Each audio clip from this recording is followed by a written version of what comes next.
FSU natty run continues here today, man. The team is 13-1, and we're in the Rose Bowl. We have somehow found a way to make the Rose Bowl in this first season with head coach Marcus Vale. We got to go up against Michigan, who just blew out a pretty good Tulane team that ended up beating Texas in their first round matchup. Michigan got the first round bye as they had won their conference. But yeah, Tulane beat Texas somehow, and then Michigan did what they had to do. This Michigan team is so interesting because their starting quarterback is not Bryce Underwood, who is the former 5-star, the true sophomore.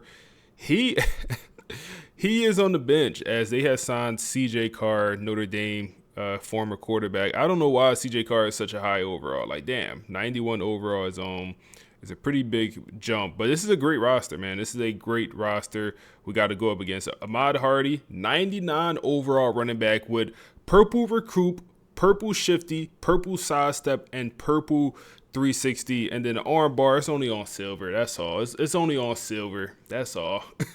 And then also Darius Taylor, he has 700 yards and 8 touchdowns as the backup running back.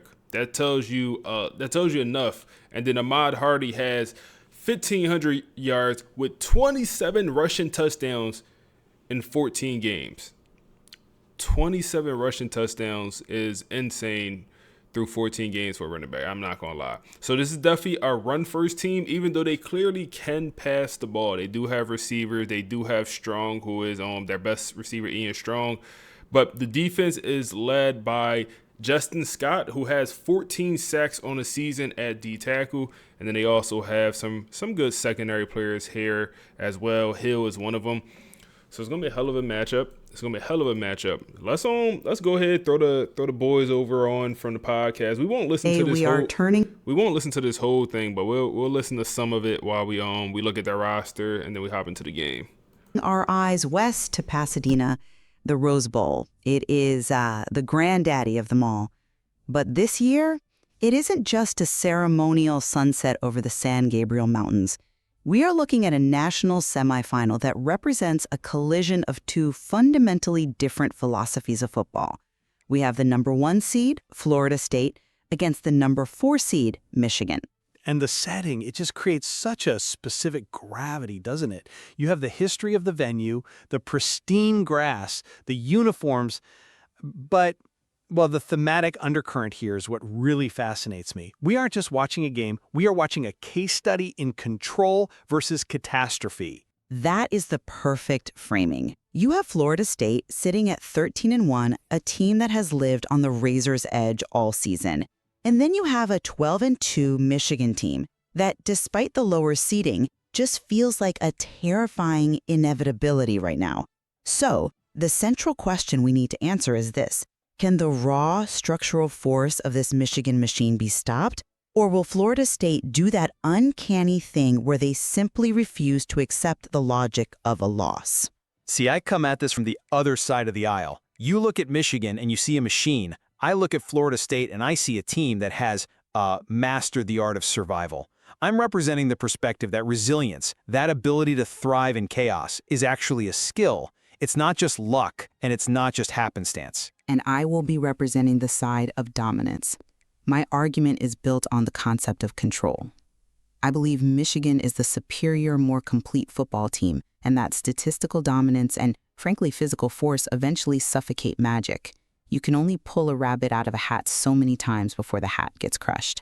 Then let's get into it, because I think that hat is made of stronger material than you think. I want to start with the how. How did Michigan arrive here? Because if you just look at the 12-2 record, you might miss the context. They didn't sneak into the playoff, they kicked the door down. We have to talk about the Cotton Bowl against Tulane. That game was hard to ignore. Yeah, it was basically a televised demotion for Tulane. It was a 51-14 dismantling. But it wasn't just the score. It was the physics of the game. It reminded the country that Michigan isn't about finesse. Michigan is about force.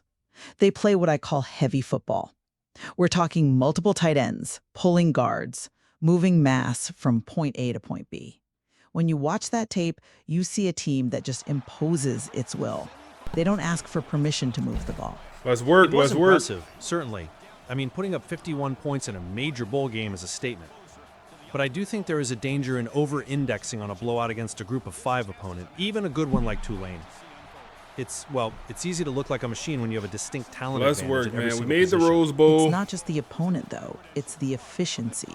And it starts with their quarterback, C.J. Carr. Let's work. This transfer has completely transformed their offensive identity. We are not talking about a game manager who hands the ball off and gets out of the way. We are Let's talking work. about Come on. 3,500 passing yards Come on. and 40 touchdowns. He is calm, he is confident, and frankly, he's ruthless. Ruthless is I a strong can't believe word Ahmad for a Hardy college has quarterback. 27 It's the right touchdowns word, though. rushing. I mean, think about how he plays. He doesn't force throws Imagine into he got tight another windows out of three panic. just He punishes in the air. hesitation. If a linebacker steps up to play the run, the ball is thrown over his head before he can recover. And now that they have Bryce Underwood backing him up, there is this immense clarity in that quarterback room. There's no DJ Gibson, get us just started, execution. man. It feels like a professional Coach Marcus operation. Vale. The numbers are pretty. I won't deny that. 40 touchdowns. We'll leave the is podcast like on playing in a the video background. game number. Let me know if They it's are distracting y'all and we'll predictive. turn it off. Look at the Vegas odds. Michigan is a 2.5-point favorite with a money line of -135. Oh, so we underdogs in this one. Okay. They got Michigan as a, what was that? What they said, 2.5-point favorite? So we're underdogs here. That is significant. That tells you that the smart money, the people who build off with the run. algorithms to predict these games, isn't bowing Yep. down to Florida State's number one Set the ranking. tone. They fear Michigan's physical edge. My thesis is simple. Michigan breaks opponents, and I don't think Florida State has seen this kind of structure and weight yet. Okay, I hear you. Those are shiny stats. I do think this and is the the Vegas best team lines we are have played always all interesting, year. But I'm sorry, And I just don't I'm not buy saying that that just because we're spreadsheets playing tell them the story now. of this Florida State team. I think You're this is the talking best about roster. Michigan breaking opponents, but you're ignoring the fact that Florida State's entire identity is refusing to break. They are the number 1 team in the nation for a reason. But surviving isn't the same as dominating. Continue There's to a run it. sustainability issue there. But maybe survival Yep. is the better Yep. skill for a Yep. national semifinal. Think about the environments. While Michigan wins by force, usually with a lead, Florida State wins on. by navigation. They are battle-tested in ways Should we Michigan get isn't. Deuce Robinson I mean, going they've in lived this in one? one-score Get games. Deuce They've Robinson overcome going. second-half collapses. Big They've body handled receiver. immense Across the emotional middle. pressure. First down. You call it luck. I call it high-leverage competency. High leverage competency?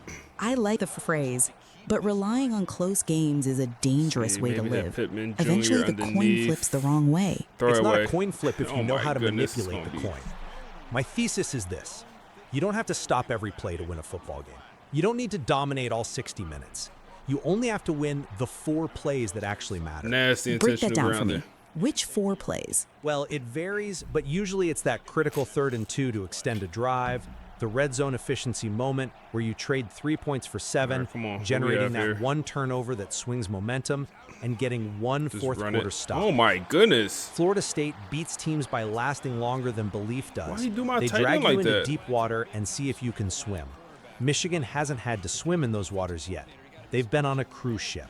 That is a very romantic way to look at it, but let's talk about the reality on the ground.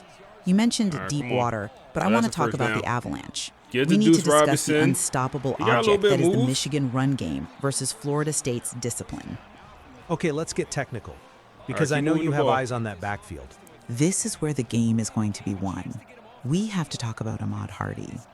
1,500 cut it rushing up. yards, 27 rushing touchdowns. 27 touchdowns. He is statistically and physically the most productive back of the nation. He's a 100%. beast, no doubt. I've watched the tape. The guy runs angry. It's not just that he's good, it's how he runs. He has a leaked contact balance. That means even when a defender hits him, Third he and doesn't 8 go here. Come down. on. He absorbs the blow and keeps moving. Come on. So by the time you Maybe get to go the across fourth the middle. quarter, Let's see what we have. linebackers are slow to fill the Pressure. gap because We they're had tired of hitting him. guys. It actually hurts to tackle him. Safeties take bad 48-yard angles field goal. because they subconsciously want to avoid the collision. It's psychological warfare through physics. That physical toll is real. Yeah, I've seen defenses just Oh my fold goodness, against and him. we missed. And the nightmare scenario way, for that's how we Florida do it. State That's how we is starting? that even when Hardy needs a breather, who comes in? Darius Taylor. 700 yards, 8 touchdowns. There is no escape. This is a Bad start to body the game, blow yeah, boys. threat. It's not a shootout where you trade scores. It's a Bad start. constriction. They squeeze the life out of the game clock and your defense at the same time. I see why you emphasize that. It sounds terrifying, but let me give you a different perspective on run defense. Run here. Florida State has faced chaos before. Look at the Alabama game. Everyone said Bama would run them over, that the physicality would be too much, but FSU has this bend, don't break mentality. Bend, don't break sounds like a euphemism for giving do up not break. yards to me. It's actually a strategy. FSU doesn't Good work, need boy. to stop Michigan every It's gonna be single Wilson, down. first team They know All-American. Hardy is going to get his yards. They know he's going to bruise them. But big what they third down. prioritize is gap integrity in the red zone. That means every defender stays in their assigned lane. They shrink the field. Set the tone if they early. can turn a touchdown into Timepiece, a what's field up, bro? goal or force a punt when Michigan Set is the trying tone to early, suffocate man. them. Set the tone early. Well, Come that on. frustrates a team like Michigan. Michigan expects to roll over people. What happens on. when the guy Set the across from tone you just early. keeps standing Boxed. I'm No. not convinced by that line of No, reasoning bro. because it assumes Michigan will Right get there. frustrated. I think they just get more violent. The Word volume of bomb, force man. That is was cumulative. boxed. You can stand up for 3 quarters, but when Ahmad Hardy is running downhill with 5 minutes left, that bend don't break usually snaps. It's simple physics. Force equals mass times acceleration, and Michigan has more mass. Come Boy, on, that's pressure exactly off the when edge. Florida State is most Patterson, comfortable. who They've had been 2 in the fire, interceptions they last know that week, heat. They aren't trying comes to win through the physical battle in early the first in this quarter. one with a They sack, are man. trying We to send the win blitz, he scoreboard comes in off the fourth. edge free. It's rope-a-dope. and gets home. Let's Good pivot work, man. to the Star guys under safety. center, because this is another work. area where I think the disparity is clear. We touched on CJ Carr Go. earlier, but I want to emphasize the difference between precision and management.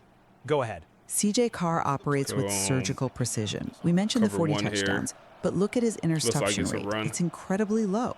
He isn't just It handing is. the ball It's off a to pass, Hardy. quick pass. He's We're there. dissecting defenses. He uses RPOs, run pass options masterfully. For the listener, You said maybe amazing explain series, the RPO bro. You advantage. said you started following Sure. on He YouTube, reads jump the over to the conflict Twitch. player, Hey, bro, I usually appreciate a you, man. linebacker. I appreciate you If the coming over, big linebacker dog. bites on the run fake Said to give me Hardy, some ideas. Carr pulls the Started ball one with and hits Wisconsin. the slant route right Hey, behind man. him. No if way the we just jumped linebacker stays offside. back to cover the pass, he just hands it off to Hardy against a light box. It I puts the appreciate you, defense bro. I in a really do. lose-lose situation on every single snap. It requires a quarterback who processes All right, third information and- we instantly, good, we good, and we good. Carr does that. That's difficult Third to and 9. defend, I agree. But have you considered what Florida State needs from their quarterback? They don't need a hero. They have Brock Glenn. And his job isn't to go out there and throw for 40 touchdowns. His job is to not lose the game. 100%. Not losing feels like a very passive strategy against a team like Michigan. You can't just hope not to They go lose pass, against of the number course. 14 Nothing's in the open. country. Need some It's pressure not to come passive, through. It's strategic. CJ throws it away. Brock We'll Glenn's get it job back. is risk mitigation. Come on. He needs to manage the chaos while Michigan's defense tries to They didn't create. get that thing to Think of him Ahmad less Hardy. like a quarterback and more like a point guard in basketball. His job is distribution. Get the ball to the playmakers, make the right checks at the line, and hit the occasional play-action shot when the Come on, defense BJ. falls asleep. So your hope is that a manager can survive against a punisher. My hope is come that on. the manager doesn't make the mistake that loses the game, whereas the punisher might get overconfident. flip If Carr this. tries to force something because he feels the pressure of the moment, that's where FSU strikes. Come on, Glenn Joe. knows his role. He's not trying to be a superstar. He's Pick trying up to be a 6. winner. There is a maturity in knowing your limitations. I understand the value of a game manager, but I just don't think you can manage your way around Justin Scott. And this leaves us to our third topic, the agent of chaos. Yeah, this is the one that Them actually boys. worries me. Okay. This is the monster in the closet. It should be. All right, 3rd and 5. Justin Scott is first-team All-American defensive tackle. He has 14 sacks from the interior. 14 sacks. Do you know how rare that is? It's absurd. Usually you see those numbers from an edge rusher, a defensive end. Exactly. And for our listeners, let's clarify come why on. this matters. When an edge rusher comes around the outside, the quarterback can Ah, step up come on, into Alex. the pocket, Oh my the goodness, protective it's a bubble bad formed ball. by his He's not offensive able to line. get upfield He after can the climb catch, the and we gotta ladder punt, and man. still We make a can't go for throw. that. But Justin Scott, End of the, he end of the destroys first. the pocket from the front. He pushes the center right into the quarterback's lap. There is nowhere to step up. 100-pound man in your face. Precisely. 14 sacks from a defensive tackle is catastrophic. He ruins timing-based 14 offenses sacks because from the a play is D-tackle in dead college. before the receivers can even make their breaks. That is insane. You talked about Brock Glenn managing the game. How can he manage anything when the center of the line is collapsing less than 2 seconds after the Gotta snap? punt. This is the chess piece that ruins game plans. I admit, he is the biggest threat on the field. If Justin Scott wrecks the game, FSU loses. But I go back to my 4-place theory. The four-place theory again. Yes, Look like it's a run. FSU only needs 1 or 2 successful drives to negate 55 minutes of Here's pressure. a run. They trying to get They Ahmad don't need to block Hardy Justin going, Scott and perfectly for we 60 not going. minutes. They can't. We not going. But they need to neutralize him on one critical drive in the fourth quarter. Maybe they use a screen pass to catch him rushing upfield. Maybe they use a draw play to let us momentum take him out of the play.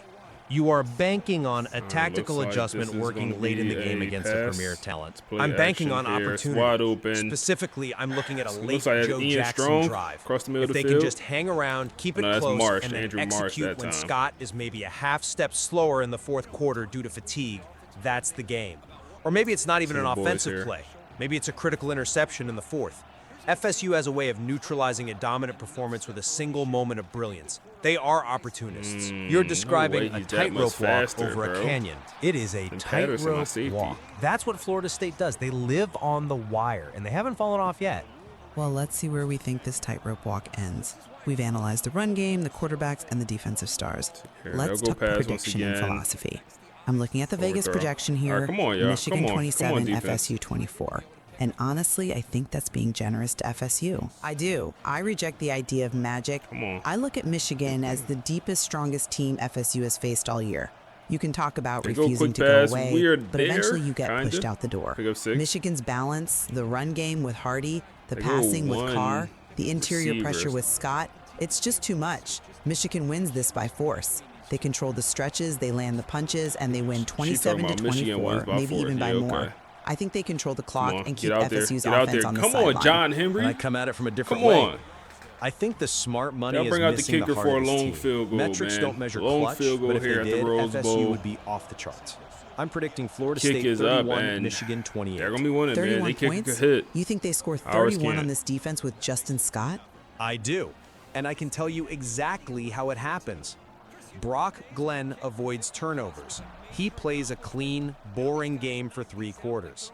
The defense gets one critical interception in the fourth Come quarter. on. Come on, Maybe BJ. CJ Carr Okay. gets a little Momentum. greedy trying to make a highlight Momentum. play. We take that. Then you get a late drive from Joe Jackson that bleeds the clock, keeping Ahmad Hardy on the sideline. And finally, a Wade Shafino field goal to seal it. So your prediction rests on the shoulders of a kicker? It rests on lasting longer than belief does.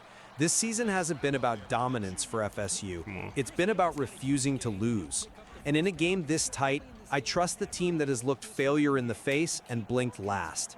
Wade Shafino has ice in his Look veins. failure in the I face and see why you blink think last. that, That's his but let me FSU give you a team, man. I like different that. perspective Get on the Javon belief involved. aspect. First down. Belief is fragile. Belief breaks Look when you get failure hit in in the the face and mouth blink repeatedly last. for 3 hours.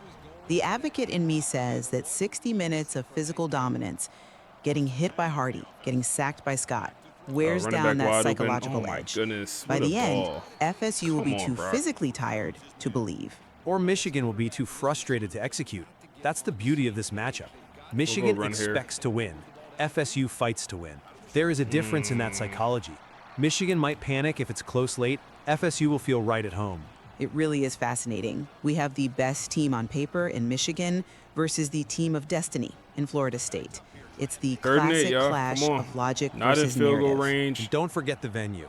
It's The open. Rose Bowl rewards composure. Come on, Michigan has Brock. been here before, sure. But Come FSU on. has lived in 2 the pressure overthrows all on one. season. Michigan hasn't been tested like this. Come That on, matters bro. That's early, 2 but I first think downs you FSU's overthrew. experience in tight games matters late. Act like you want to be here, man. I would frame it differently. I think the Rose Bowl rewards the better football team. And when you strip away the narratives and the destiny talk, Michigan is better on the offensive line, they are Bad better punt. on the defensive line, and they have the best that player inside on the the 10. field in Ahmad Hardy.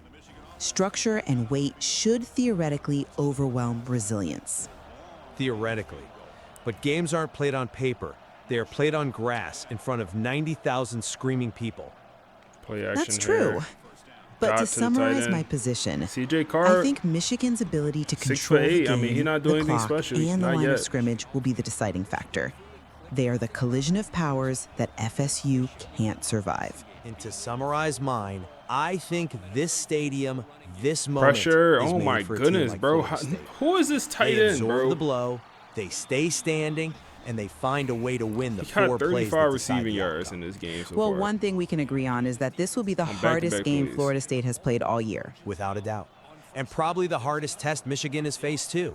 They haven't Titan seen was a their team with weakest this position much group heart. when I looked at the. It's going to be a fascinating how watch. to- Control versus catastrophe. No way it's another tight end. Force versus survival. We want to thank you all for joining us on The Debate. Absolutely. Enjoy the collision of powers, everyone. We'll see you next time. All right, we got to lock in.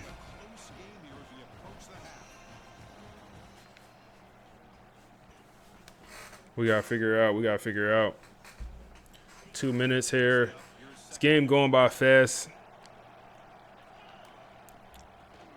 Mod Hardy trying to get going.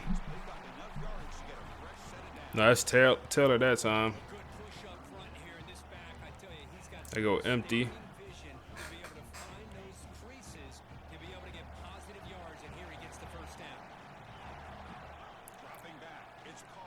Pass where? Okay, it was boxed. It was boxed. Let's try. Give him a zone look here once in a while. Give him a zone look. Just here and there, nothing too crazy. Second and 10, out route. 3rd and 2. They're in no hurry. If we get a stop, I'll call a timeout. It's going to be a run, it appears, to Taylor, it looks like. And we get a stop, 4th and 1. We'll call a timeout. No, it was a Mod Hardy that time, and he's having a rough start to this game. Both offenses not here playing well at all. And it's going to be 6-0. We'll have about a minute left here to respond. Come on. We done with more or less.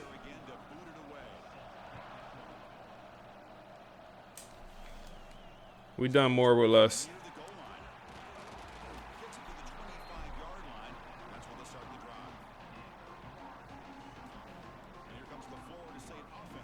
We done more or less.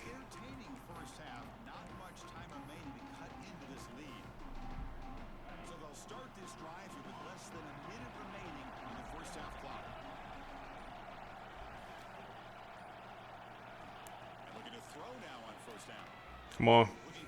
Oh, my goodness. Then we throw a pick across the middle of the field. We try to get it to the star tight end, Randy Pittman Jr.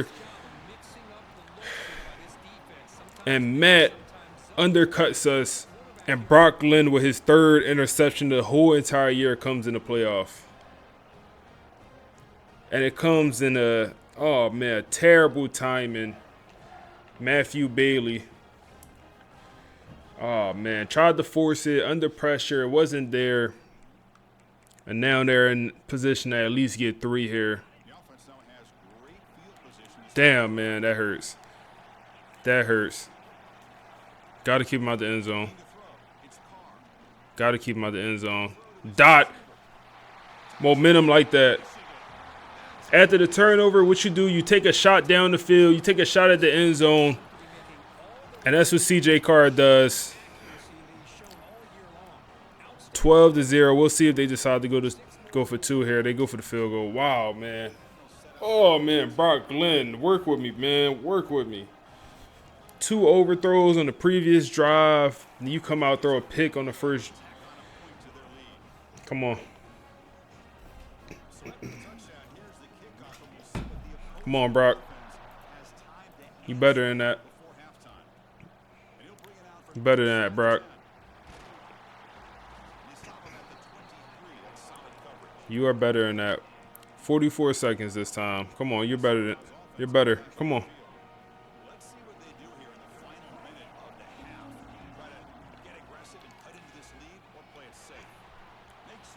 Get Deuce involved.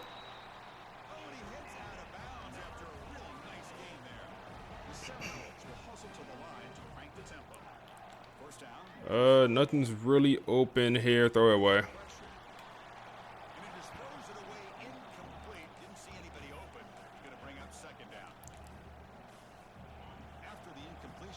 Come on.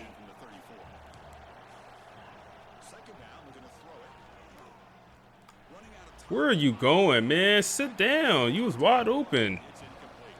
Come on, man. Just sit down where you was at. You was wide open.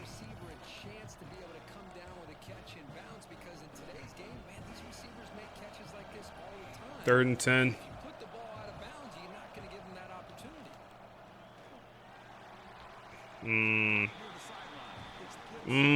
Fourth and 1. I mean, if we don't get it, I mean, we'll go for it. If we don't get it, I mean, we're in a really bad spot, but oh my goodness, GG's. Wow. O-line didn't even put up a fight. Trey Pierce. I got him in my Purdue series. I already know he a dog. Oh, man, gotta punt that, I guess.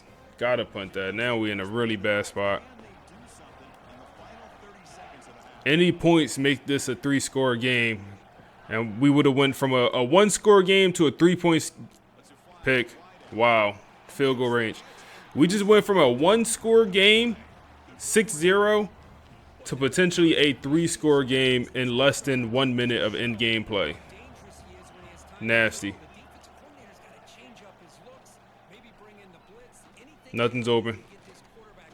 There we go. There we go. Push him out of field goal range. James Williams with a sack. I feel like rarely produced, but he comes through with a sack. And they're going to run another play here.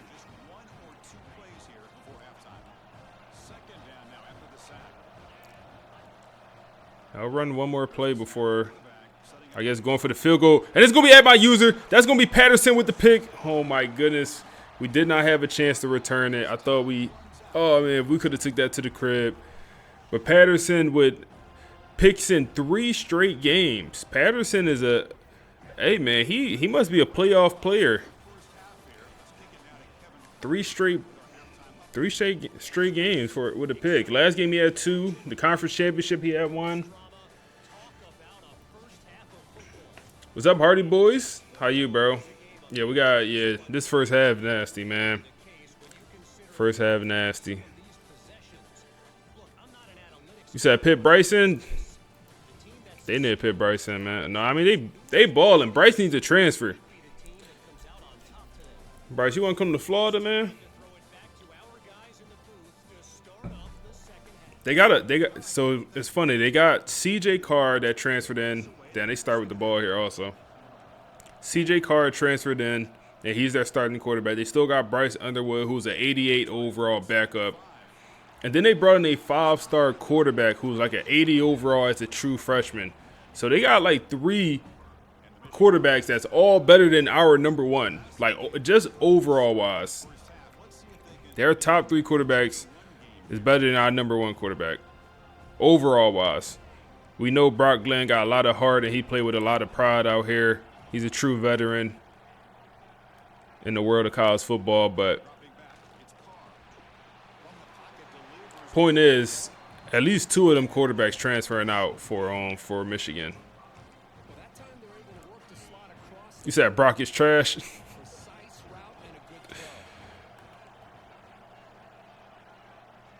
Second and 5 here. They go run. Pancake. Ball on the ground. Ball on the ground. Oh, my goodness. And they recover, man. Ahmad Hardy, the best running back in the nation, coughed the ball up. But, of course, they recover it, man. That's the break we needed. That's the break we needed, man. And they put Darius Taylor in that running back after the fumble. And there'll be a screen to Taylor. We got to get out there. And we're there all over it.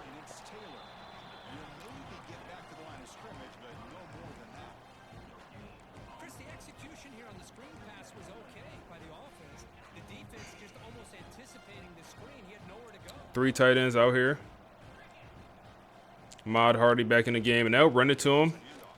Keeping confidence in the running back. He's having a bad game, bro. Fumble. I don't know if he averaging more than a yard per carry right now. Follow the blockers and execute the plan.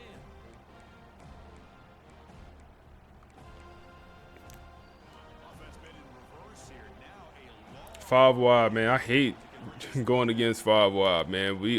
They go screen though. We could guard that against the 5 wide. That's gonna be a stop. That's gonna be D'Angelo, the 4-star elite development corner. And on the stop, BJ Gibson give us one. He had a kick return last week. We need another one. Cut it up. I ain't mad at that. Get it to around midfield. We'll go run here. Cut it out. Okay. Pick up 7. I believe Joe Jackson is a junior. I believe we get one more year of Joe Jackson. So that's really good. Yeah, he's a junior out there. Best player probably on that offense. Maybe best player on the team. At least stat-wise, he might be best on the team. Pittman should be open here. Separate. Get off that man. Randy Pittman Jr. into the end zone. Broken tackle. And he shows his worth. He's coming off another big-time game. It is the older guys on this roster is producing lately. Patterson on the defense with an interception the last 3 games. Randy Pittman Jr. last week, he had 2 touchdowns and led in receiving yards. And this week, I mean, he does it all himself. Contested catch, get off me, and then make the play and get into the end zone. I mean, we'll take it. We'll take it, Pittman. We'll take it. Pittman was targeted on that interception earlier, so we're trying to get him the ball.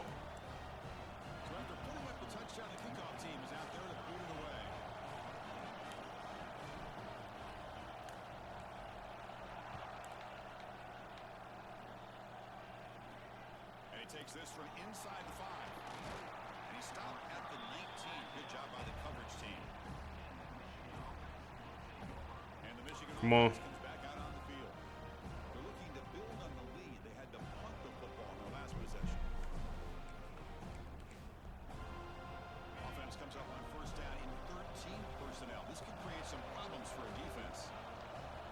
Three tight ends out here. They go run. Ahmad Harley finally gets it going, and he's down to the 40-yard line.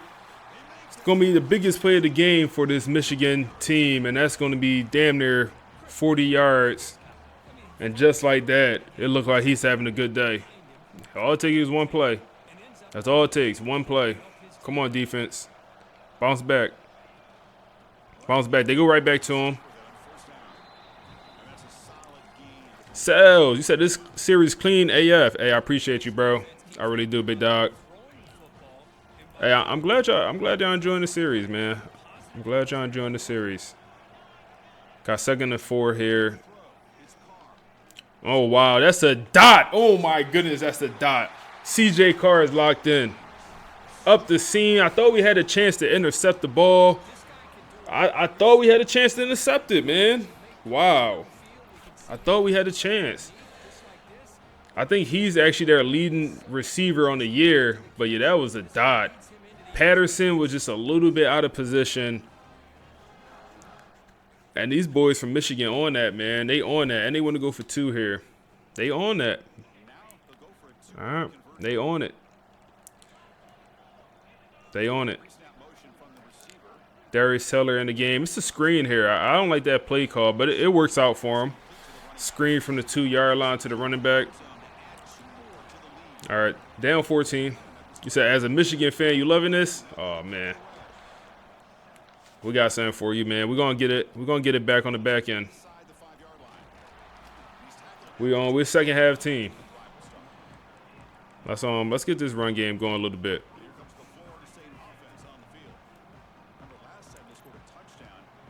No, that was absolute dot, bro. I feel like you don't see the CPU making throws like that.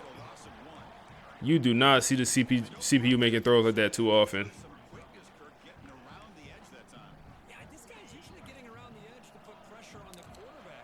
Let's see here. 2nd and 11. That's wide open. Javon won across the middle. Down to 37. So you wonder if an AI slider set would be cool. Maybe I do try I heard people talking about that. Big hole up the middle for Joe Jackson, down to the 47. He's up to 48 yards on the day. But yeah, people was telling me about trying to AI slider set. I might give it a try. Let's see here. Don't see anything. That's gonna be the D tackle with 14 sacks. I think his name is Justin. When he's coming through free, you just gotta get that ball out, man. He's too athletic.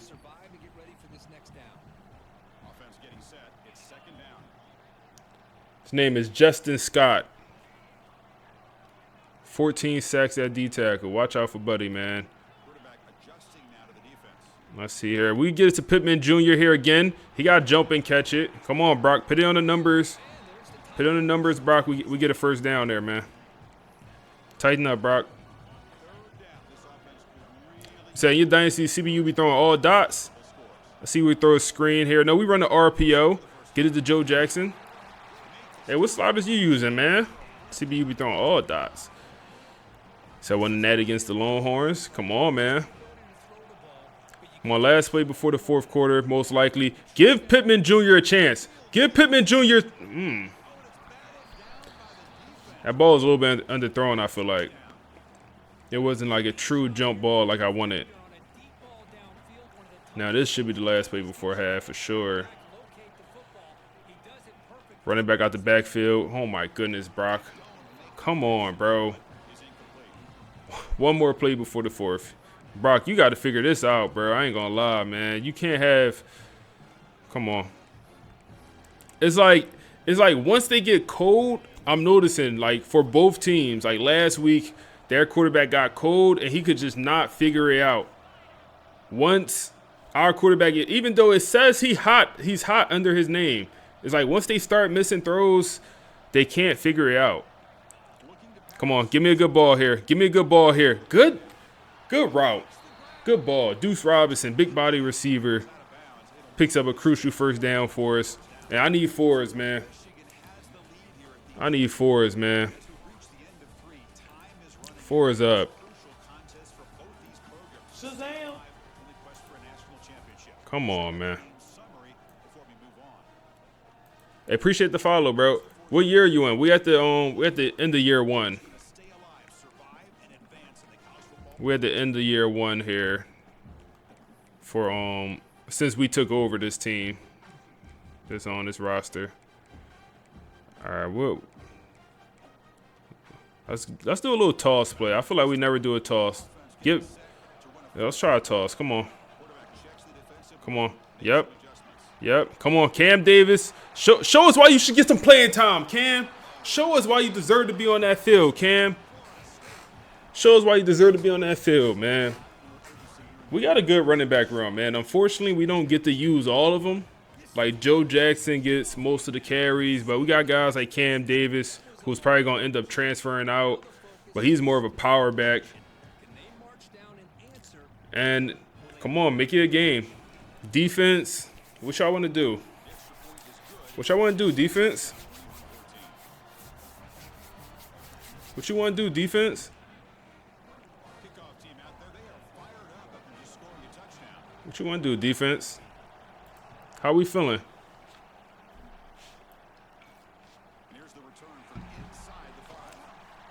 How we feeling, defense?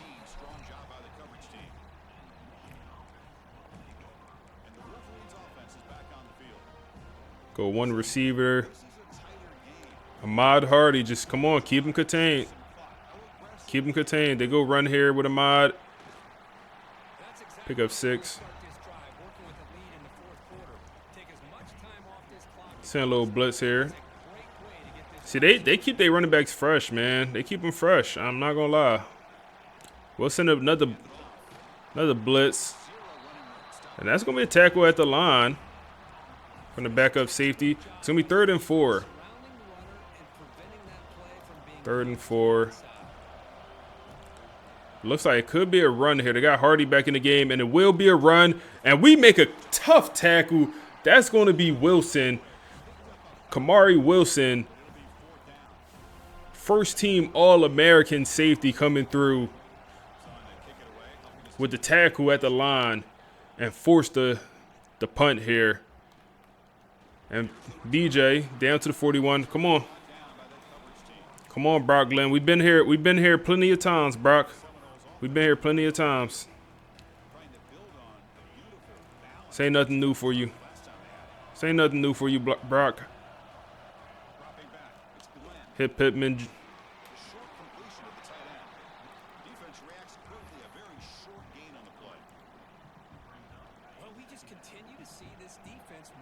Second and 6 here. That seems to be open. Big hit from Deuce. But he's up to 60 yards. He makes the tough catch. Now it kind of puts in a weird spot. I kind of want to pass it, but we'll go past, man. See what they line up in. Audible to the run. Joe Jackson is on the bench. Good blocking. Good blocking. Good blocking. Way to double team Justin Scott. That star D tackle. Way to double team him. Way to double team him. We'll go pass here. Just throw it away. Play some solid man coverage.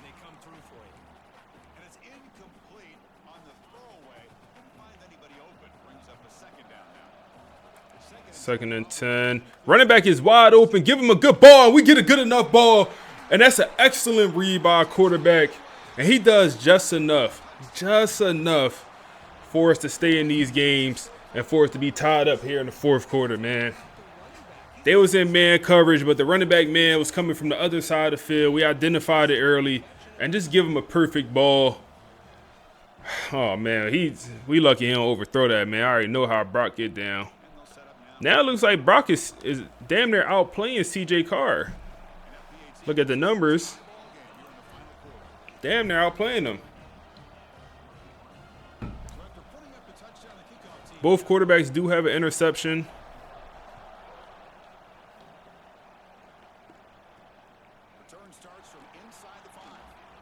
All right, come on, defense. Y'all did it once, do it again.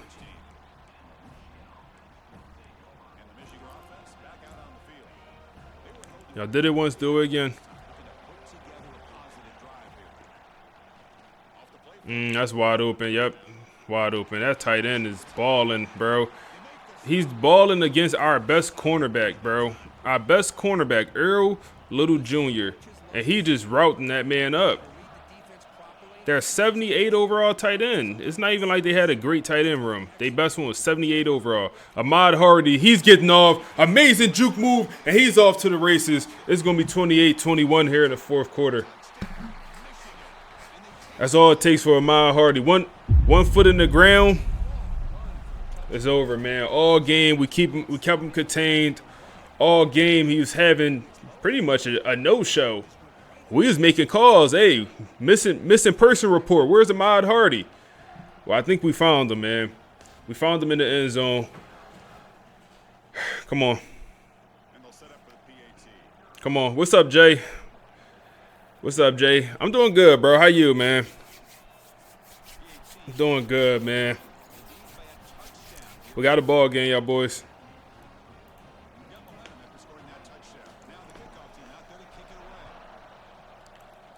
Got a ball game, y'all boys.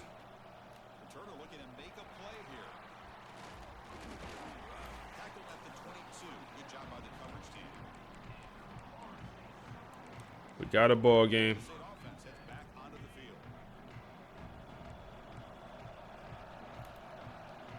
I wonder, can we throw this to Alex? Go play action here. That's wide open. Just get it to Deuce. Break a tackle. Oh.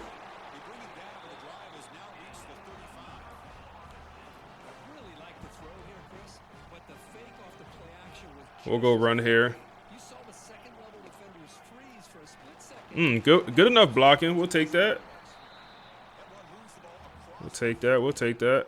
I don't mind running the ball, wasting a little bit of clock. I don't mind doing that. We're going to throw. See if we get this RPO.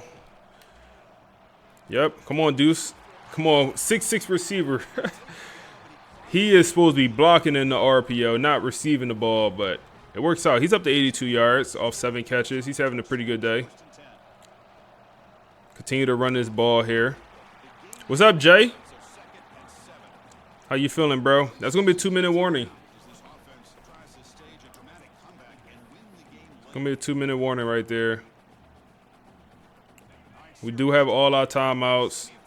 We got to keep walking them. Keep walking them.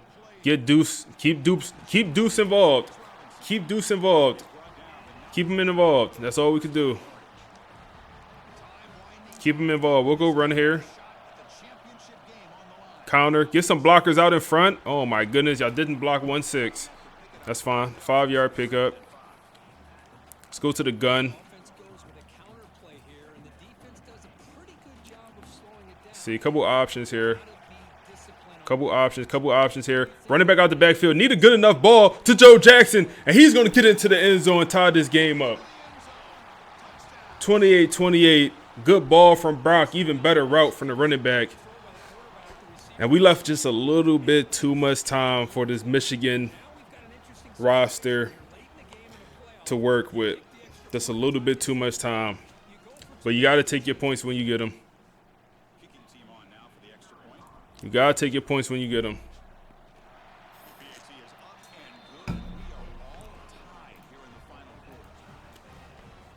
Come on. Come on, defense.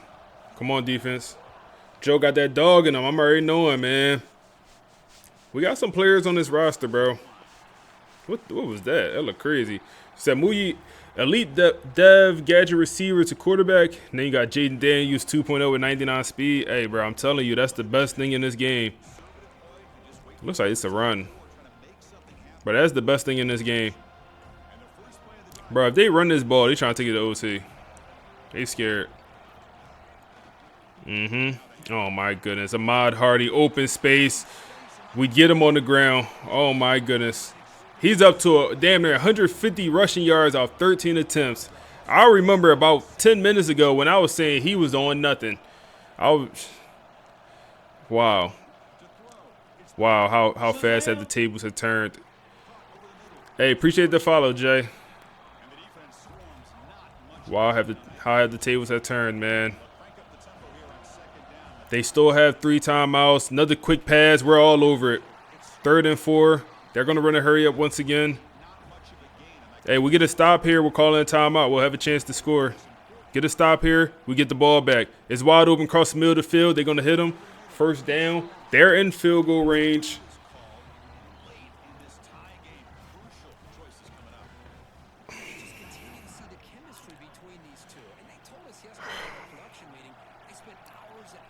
Need a tackle on the backfield.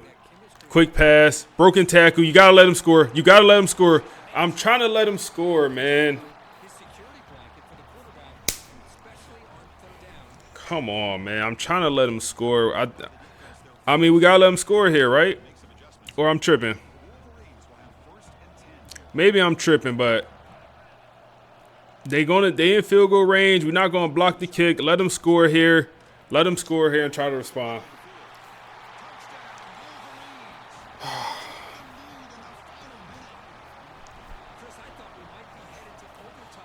Let them score. Come on, Brock. Brock, they was talking mess. Somebody called you trash. Come on, Brock. What you want to do, man? 28 seconds. I seen Pat do more with less. I seen Patrick Mahomes do more with less. Give us a kickoff return. You said just was watching part 2 on YouTube. Great content. Hey, Jay, I appreciate you coming over, bro.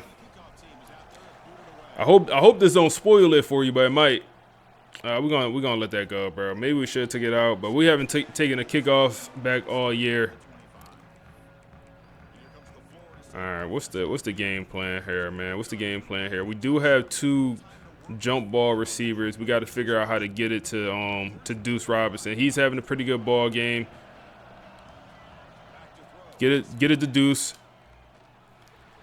Alex Perry. That's 1. Back on the ball. Back on the ball. No timeout yet. No timeout. No timeout. Hike it. All right, that's the time. Oh, Did he drop the ball? Smart decision here by the defensive coordinator to go with dime coverage, get more speed on the field, extra defensive backs, and because of that, I thought he called it. That made me waste the timeout. football for this quarterback. So, man. It's not looking good, y'all. 12 seconds. Need a first down. They oh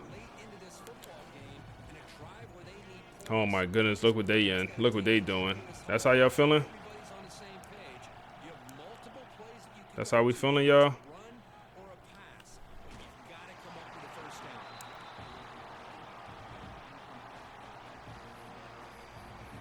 down. They want to go Hail Mary, bro. They want to go Hail Mary. I don't even know if Brock got the arm for all that, bro. I don't even know if Brock got the arm. I feel like this is the wrong play call. Pick up the first down. Pick up the first down. Timeout, and then we go Hail Mary.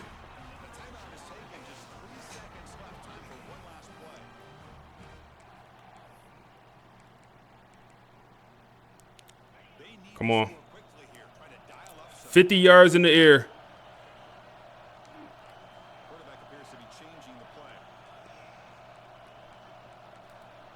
$50 yards in the air. Give him a chance. Give him a chance. Go get it. Go get it.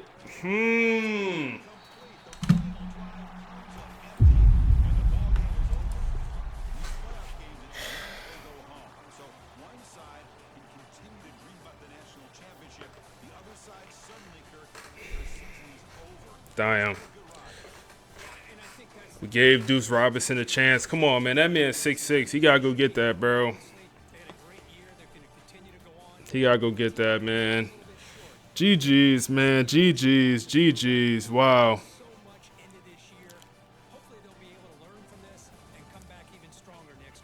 Wow. 6'6" Deuce Robinson. Gave him a chance.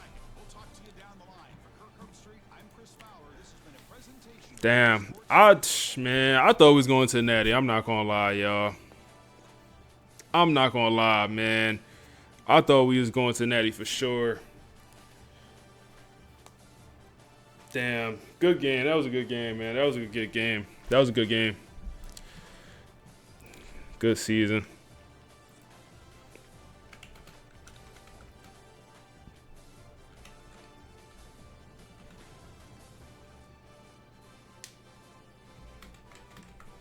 Damn.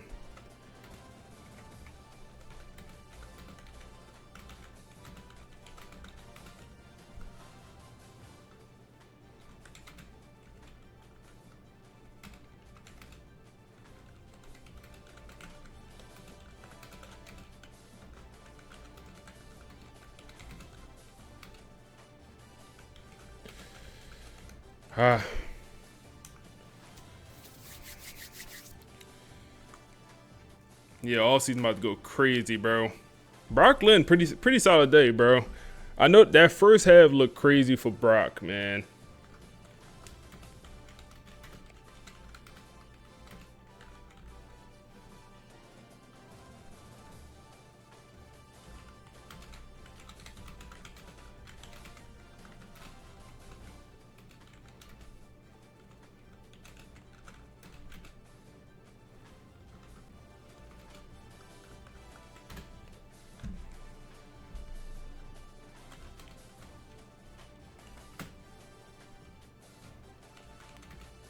I mean, did he outplay CJ Carr? Maybe not. That completion percentage for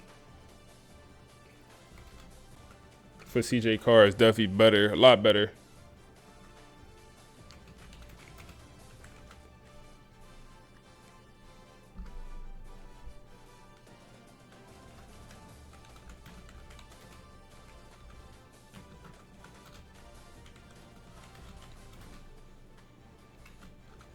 Damn, man. Tell the two halves. Damn.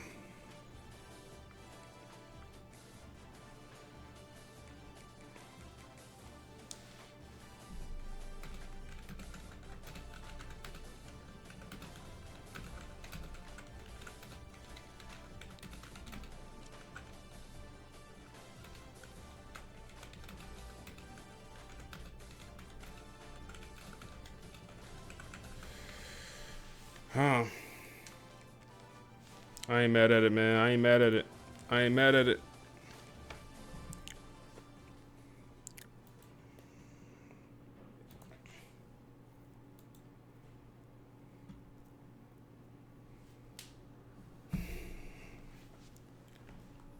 Damn.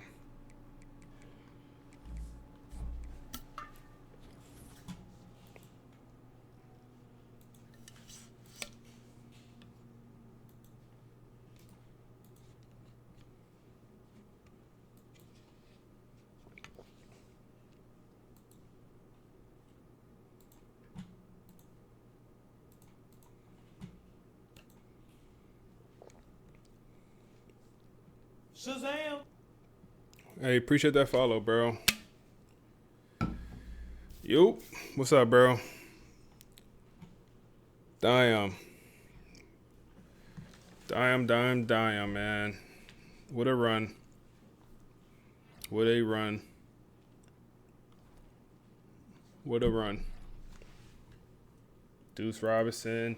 Deuce Robinson had a really strong end to the season. All right, number one, bro, we just lost in the Rose Bowl, man. You said, oh, Brock fought. Hey, Brock balled out, man. At least in the second half, he did. Who ended up making the natty for Oregon versus Michigan, man? We got to be pulling for Michigan. We lost to Michigan. We gonna pull for them. Dante Morris didn't go pro, just like in real life. Bro, why do they have two transfer quarterbacks? Like, come on, bro. 92 overall backup quarterbacks. Has AI been doing a good job? Yeah, AI been doing this thing. AI been doing this thing, bro. I'm about to ask AI some questions about what we should do for this offseason. They got a great receiver room, man. Decorian Morris here. Yeah, they got a great receiver room. Even the tight end is a baller. That Oregon team. I'm putting my money on Michigan, man. That Michigan roster, they pretty good, bro.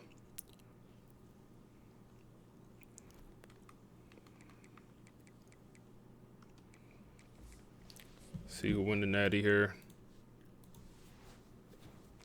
Should have been us, man. Should have been us. Should have been us. Hey, Frank, what's up, bro? You say you just wrapped up the episode from yesterday. Oh, man, this about to spoil it for you, man. This about to spoil it. Oh, man, we just played the Michigan game.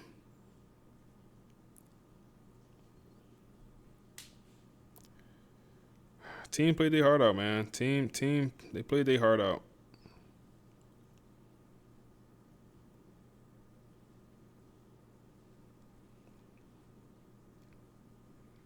Played their heart out.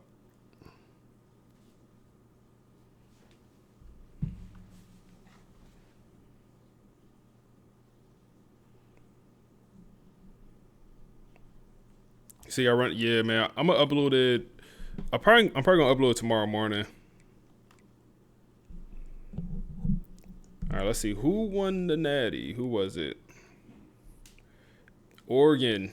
Wow. So let's see how close the game was.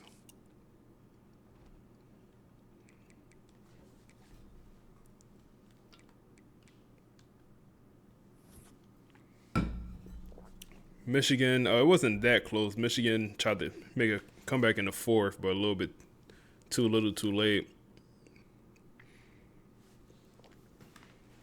CJ Carr threw a couple picks. Dante Moore balled. What you got for the AI offseason?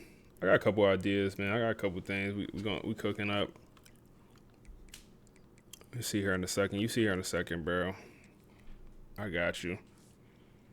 Brock Glenn, man. I think we're going to change the sliders a little bit for next season.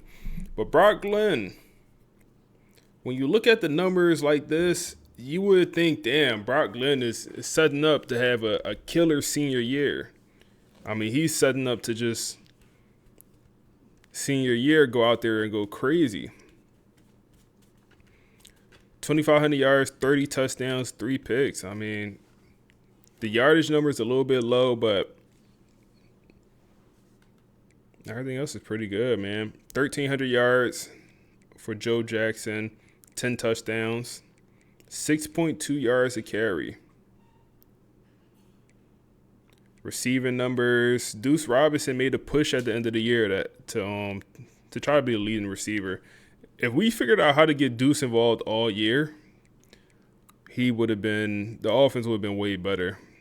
Alex Perry, we never really figured out how to get him involved also, man. Never really figured it out. Randy Pittman Jr. at the end of the year also, we started to figure him out. But overall, like, what is the receiver room going to look like next year? Like, Javon will be here, or he won't be here. Playing style F. He led the team in receptions, he led the team in yardage, and he led the team in touchdowns. But the playing style is a F. Go be great, bro. Go to the group of 5, bro. Go be great.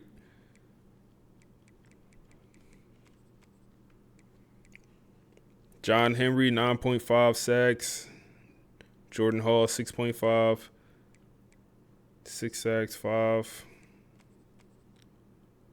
Patterson, 4 interceptions. All of these interceptions came in the last 3 games. And then we had 3 All-Americans in total. Wilson was a first-team All-American. Then D'Angelo, the true freshman, he was a second-team All-American as a true freshman. And then who else? Who was the other All-American? That might have been it. We might only have 2 All-Americans. I swear we had 3. Yeah, no, that was it. Because, I don't think any of our offensive... No, it was Joe Jackson. Joe Jackson was a second-team All-American as well. Yeah, that's what it was. Joe Jackson. All right, man. Let's hear a brief recap of our season from the boys from the podcast, and recapping that Rose Bowl game we ended up losing. So if you just look at the scoreboard from the Rose Bowl, you see a loss, 35-28. Right. But if you actually read the breakdown in The Year the Shadow Rose, the story isn't really about falling short at all. It's about distance. That distinction is everything, you know?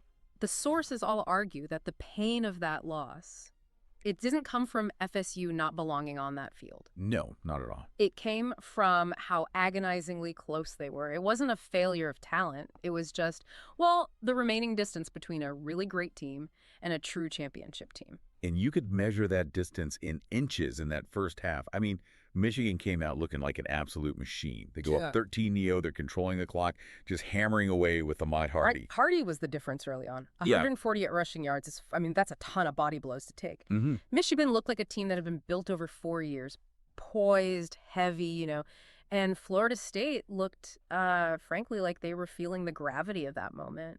Until they didn't. The shift in the second half was it was jarring. Brock Glenn comes out of that locker room, and it's like he decided safe throws were for losers. He stopped playing to not lose. That's the key. He started playing to win. Yes. And the stat line is wild 281 passing yards against that Michigan defense. But the insight here isn't just the numbers, it's the psychology. Right. Glenn spent the whole season proving he was a starter. In that second half, he proved he was a commander, 3 touchdowns, attacking downfield. He actually made Michigan panic. It felt inevitable, didn't it? When they tied it up in the fourth, the momentum had completely flipped. Oh, completely. But then you see the value of experience. Michigan's QB, CJ Carr, he just didn't crumble. And that's the distance we were talking about. Carr stays calm, throws for 266, and just engineers that one final methodical drive. FSU ran out of time, not talent. And this is why the sources insist this whole thing isn't a tragedy. Exactly. A loss like that usually breaks a program here. It just clarified things. To understand why, you have to look at the sheer absurdity of the season as a whole. I mean, we need to remember, this was year 1 for Marcus Vale. A rookie head coach. Yeah. And he goes 13-2, wins the ACC, and holds the #1 ranking for a while. I mean, that just isn't supposed to happen. Not at all. New coaches spend year 1 cleaning up messes, not contending. And look at the schedule. He didn't do it against the soft schedule. They beat Alabama twice. Twice in 1 year. That's the ultimate resume builder. They swept their rivals, Miami and Florida. But the takeaway from the articles isn't just the wins, it's how they won. Vale didn't inherit a stable culture. He had to build one on the fly. They learned to win ugly to survive chaos. And the Rose Bowl proved they have that culture now. They just needed that final layer of, elite depth. Which brings us to the part that should honestly terrify every other team on their schedule next year. The fallout is happening in the recruiting rooms right now. Yeah, this is the pivot from building an identity to weaponizing it. And the biggest signal is Joey Flowers. You have a 5-star QB who explicitly said that Rose Bowl performance was his reason for committing. It's a massive endorsement. He didn't see a loss. He saw a quarterback fighting through insane pressure and said, I want to play for that coach. He's not coming to save the program. No, he's coming to inherit a machine that's already running. And he's not coming alone. You pair him with Ezekiel Eninkpali. The culture carrier. Exactly. A 5-star receiver who sets the tone. And if the rumors about Malcolm Nakamura are true, that kind of speed is just unteachable. So you add that explosive talent to a team that already has the grit to come back from 13-day down in the Rose Bowl. The dynamic just changes completely. It really does. It feels like the Rose Bowl wasn't an ending at all. It was just a completion of the start. They gained clarity in Pasadena. They learned exactly where the margins are. So here's the thought to chew on. In year 1, with a new coach and a patchwork roster, they were chasing the standard. Now they have the experience, they have the scars, and the elite talent is walking through the door. So what happens next season when this dynasty stops chasing the standard and starts owning it? Because I think the real era of Florida State football is just waking up. So I asked AI to give us some portal information. So I just wanted to figure out, how many players should we bring in? One thing it said, you're reloading after a playoff run. Short answer is you could bring in as many transfers as you have roster spots. There is no hard cap on transfers. Said if we have 10 players leave, we could bring in up to 10 transfers. So this time it's not really giving us, and I'll show y'all. I'll even show y'all. It's not really giving us which is fine. So if 9 or 6 players leave, you could bring in up to 6 transfers. If 10 leave, you could bring in up to 10 transfers. So however many people transfer out, that's how many people we could have transfer in. That's kind of what I'm getting from the AI. Elite bodies don't, or at least elite programs don't chase bodies. They replace starters. But this whole AI thing is pretty cool, bro. I'm not going to lie. So I also asked the AI, who should we let transfer? Who should we, look to bring back? I'm sure when we hit this players leaving screen, there's going to be a bunch of players that, try to transfer out. All right, so players that's buried on the depth chart, we should let go. Low overalls with no development trait. Not a part of the future quarterback or wide receiver core. Complaining players.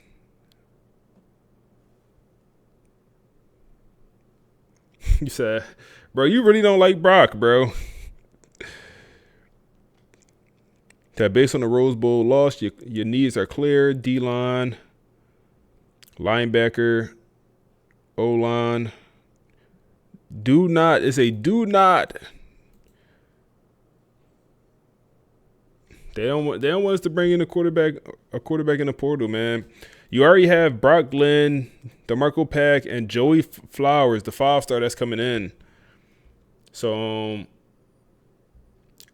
how many portal guys are you allowed to get? However many guys transfer out, bro. So if we have 10 guys transfer out, we're allowed to go get 10. That's what the AI told us. So I think Pack is going to transfer out, man. I think Pack is going to be gone. So if Pack leave, we will bring in a transfer quarterback.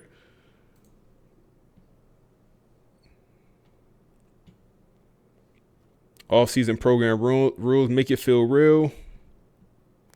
Max 4 to 6 transfers. Must be juniors or seniors. No portal recruiting.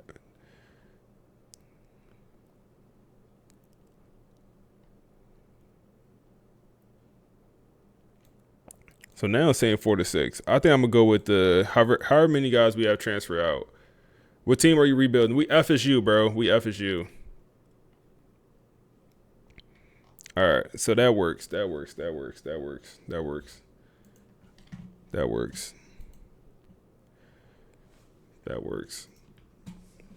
So let's see the damage, man. Let's see the damage. Okay, it's not as bad as I thought. It's not as bad. Cam Davis is a guy that I would like to keep on this roster. Now, I will say he's not a starter. Damn, Pack is here also. Damn, all three of our quarterbacks are here. We gotta bring in a transfer quarterback. We gotta bring in one.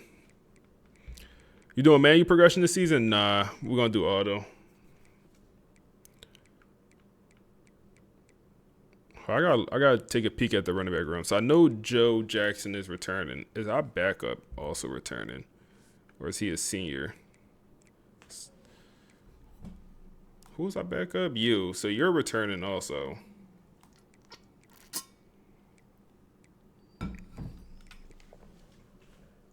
So you didn't even play, even though you got 90, you got some good speed acceleration, but you didn't even play. I do want to get Cam Davis back, man. We'll try to get Cam Davis back.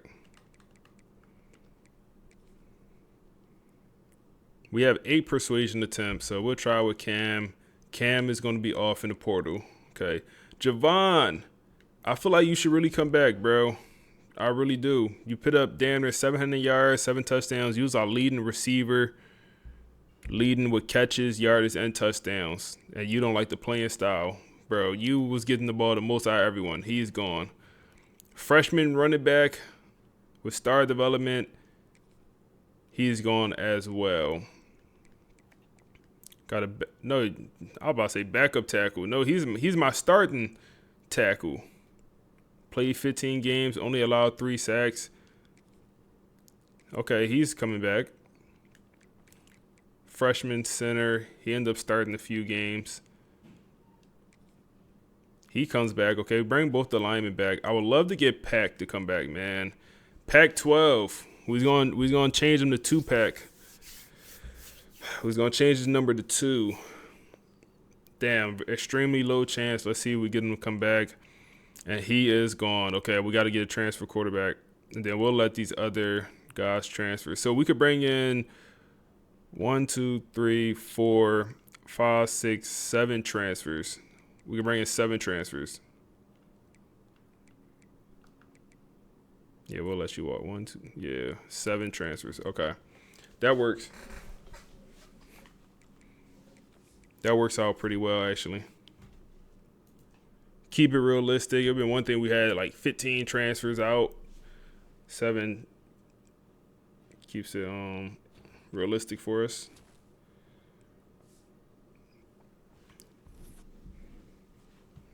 Pro potential goes down. Anyone getting drafted here? Deuce Robinson goes in the 3rd round. Okay, Deuce. I say he had a pretty good end to the season. Wilson, first team All-American. He goes in the 5th round. Jordan Hall, I feel like I didn't say his name too much. I know he had a couple sacks. He was producing here and there. 6 sacks on the season, only 9 tackles. But he was hurt a little bit also. And then Earl Little, our best corner, at least on paper, he also gets drafted in the 6th round. So we'll take that. Let's see what the boys on the podcast, just a little brief summary of kind of what this program, this FSU program, Marcus Vale looking to do in the portal. This is the brief on the Marcus Vale Year 2 Dynasty strategy.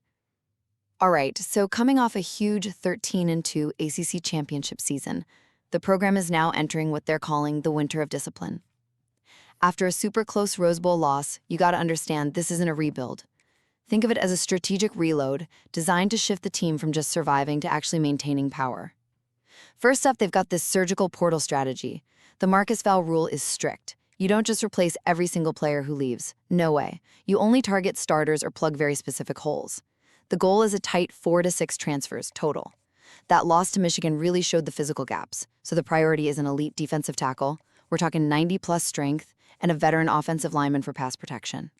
Second, and this is a big one, is the quarterback lockdown. Vale set a hard rule. Do not take a quarterback from the transfer portal, period.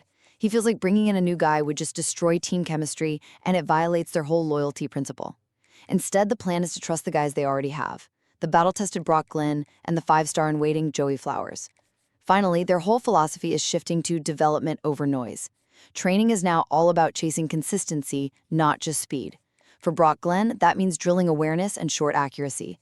For the lines, it's all about pure physical strength and block shedding to handle a tough playoff run. So to wrap it up, the strategy is all about keeping the core intact, making only a few key additions to the lines, and trusting your own guys to close the gap. They were just one drive away from a title, and this disciplined approach is exactly how they plan to take that final step. So I'm thinking maybe I do manually progress players. I know they said no quarterback. We literally had 4 quarterbacks transfer out. Was it? I think it was 4. I think we literally just had 4 quarterbacks transfer out. So we're sitting with 2 quarterbacks on roster right now, I think. So we definitely got to bring in a quarterback. I don't think we look to bring in a starter, but we got to bring in something for the room. But yeah, we're in the transfer portal now. We get to scout some of these players and see if any of these guys are any good. We was going after some of these guys, but not, like I said, we didn't really have them scouted. So he's a bus player. I mean, let's put Buddy on the visit, man.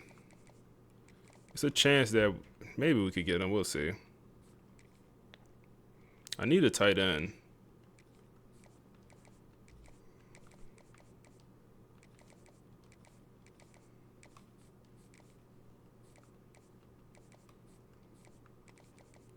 Definitely need a tight end. I don't know if we have enough to come back against Alabama, but we're going to try. All right, offensive lineman. Okay. Why is our coach stability a D, bro? Fix the game, EA. That stuff like that be pissing me off, man. Because we just went 13-2, and our coach stability is a D, and that's going to hurt our recruiting, man. Like, come on. Man. Like, fix that, man. That is annoying.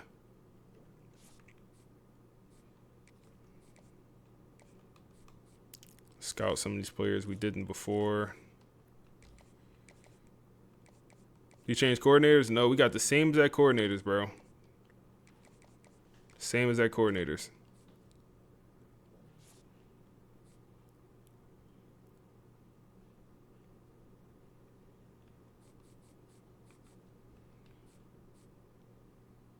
Okay, we did get the 5-star Dom. I forgot about that. Bus Gym linebacker.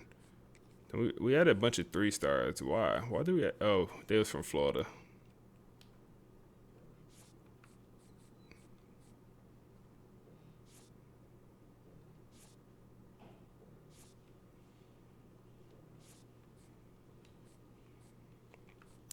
Keep the bus player on the board.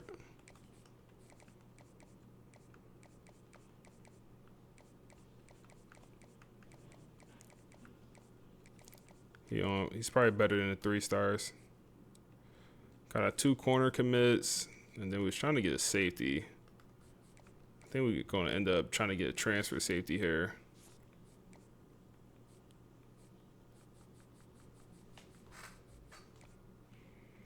Okay, so that's how the high school class is looking as of now. Going after a couple running backs, a couple receivers. Do we want to? I mean, let's put the hours in. If we decide we don't want them, we don't want them. Let's take one more look at high school recruiting. Maybe a 5-star decommitted. Maybe a 4-star decommitted. Appears not. Okay. Come over here to the portal. And let's see. Any 5 stars in the portal? No 5 stars in this portal class.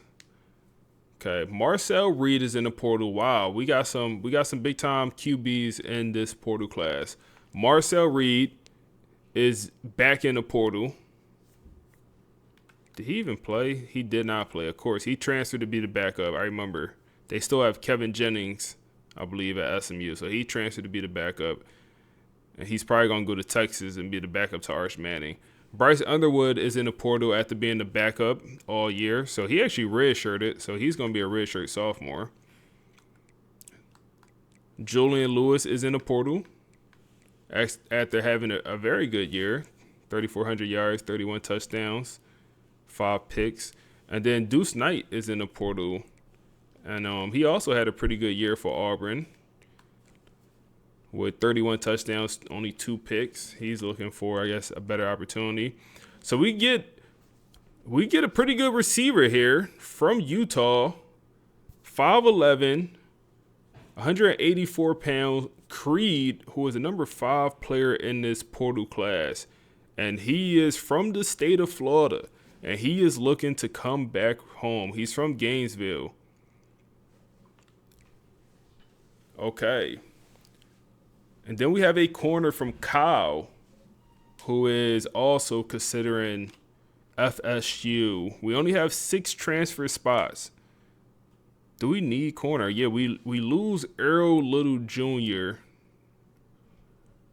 so we could use another corner. D tackle is definitely a position of need. We need a D tackle.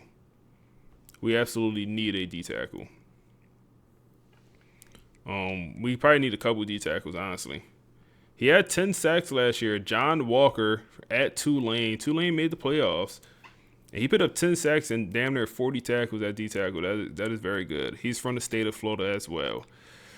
And Damon Williams Jr. is back in the portal, back-to-back years, and he wants to come to Florida State. How we feeling, chat? How we feeling? How we feeling? How we feeling? He would be an instant starter. 3,500 yards, 30 touchdowns, 3 picks.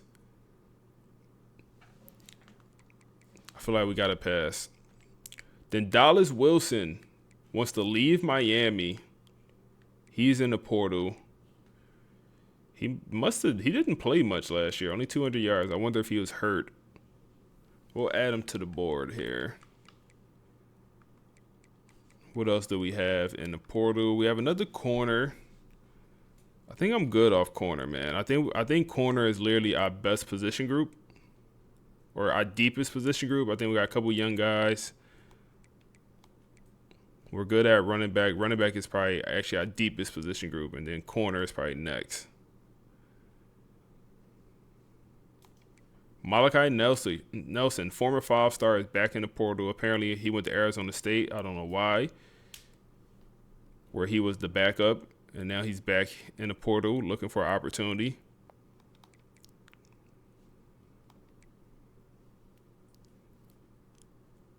Bringing in a transfer safety is not a bad idea. Kerry Brown, maybe? Who is better? We'll definitely add one of these safeties here. So you got a couple running backs, not interested. Got a left tackle, Tyree Adams. Wow, he went to Delaware? Why did he go to Delaware? He was at LSU this past season in real life, and I guess he transferred to Delaware. Now he's back in the portal. Gave up 5 sacks. And then we have a right tackle from Tennessee here in the portal. We'll add him to the board also. Obviously, we won't bring in this many players, but we'll add them. And See what we end up deciding on. It's an edge rusher here. Do we need edge? I need to look at my roster one more time. 5 sacks last year. We'll add him to the board. We have one more roster spot. Another D tackle. That's definitely a need. Yeah, just add the D tackle. We absolutely need D tackle. So you got some guards here down the board from Florida. I might try to get him on the board also.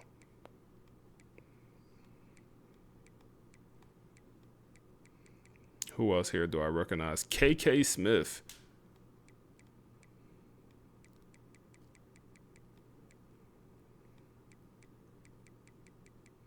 Okay, so not that many 4-star transfers this year.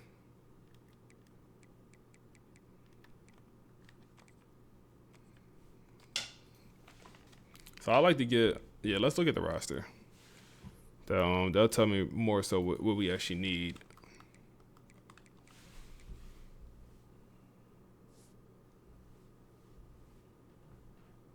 They'll tell me what we need. Okay, I hate that they have the guy still here that's not here. Like, come on. All right, so we have Kevin and Brock. For some reason, Kevin didn't transfer out. I thought he would, but he did not. He's still here, and we lost Pack. So we have 3 quarterbacks because we have the transfer or we have the freshman coming in. I would definitely want to add just one more. Add a 3-star transfer. I think that'll be good. The running back room. So we lose you. You're a senior, so you're gone. So we return our top 2 running backs, and then we bring in a couple freshmen. So we'll be okay at running back. Receiver, we definitely need some guys. The receiver room right now is just BJ Gibson. That is it for the receiver room. We have these freshmen. None of them had development traits. Like, come on. Normal, impact. He's a 65 overall with 82 speed. Normal. So we got to go get at least 2 wide receivers, probably 3. At least 2. Pittman Jr. has graduated. So the next tight end is a question mark. Yeah, question mark. O-line, you're returning at left tackle. Left guard, you're returning. Center, you're returning. Right guard, okay, we lose a starter there. And then right tackle, okay. So we could use 2 starters on the O-line. So we need, what we need so far? Receiver, at least 1 to 2 starters on the O-line. John Hembry is only a junior. I didn't realize that. So he'll be back for his senior year. And then Jalen Williams, or James Williams, I always do want to call him Jalen Williams. James Williams is also a senior, so he'll be gone. But we do have some guys behind him, so I'm not too worried. Well, I think we're good in the I think we're good with edge rushers. I don't think we need another edge. D tackle is the priority here because we only have KJ left on this roster at D tackle. He had no stats last season. Now, linebacker core, we lose Justin. He wasn't a starter. He only had 1 tackle. He's a special team player. We lose Blake also. But keep in mind, we do bring in the 5-star linebacker. And then we lose. Okay, a couple starting linebackers here.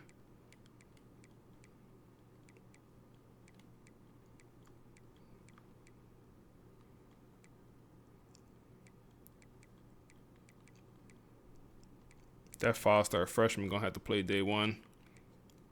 All right, cornerback, we shouldn't bring in 1 corner.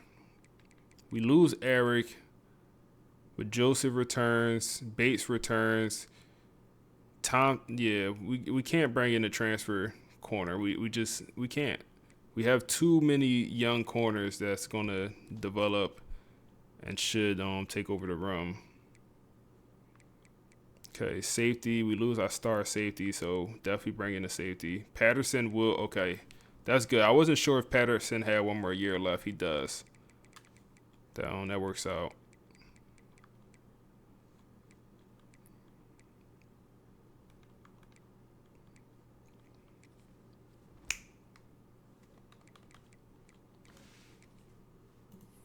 All right, let's come back over here to this transfer portal, and let's reevaluate. You get off the board. You got to come off.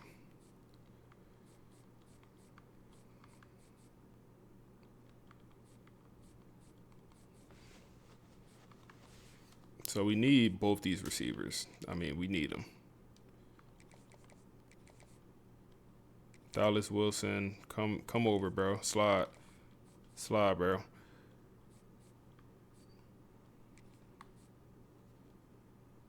Maybe I don't bring in Brett.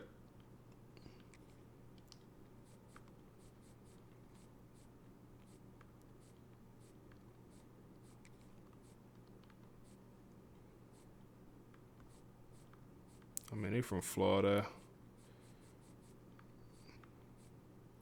Yeah, no, I say we do bring them in, and one of them guys just got to go move the tight end.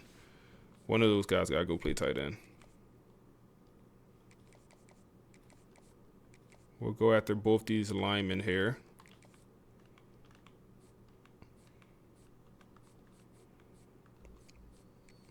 Okay, the edge rusher, like I said, we don't really need an edge rusher.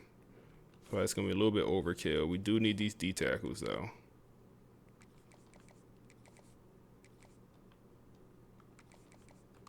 Okay, that'll be fine. Linebacker. If we could get one transfer linebacker, I would feel good about that. Oh, man, he's the number 6 player in the nation. I feel like I can't turn down such a good corner. And then we could get Brown. Okay, I'll leave us one more open spot here.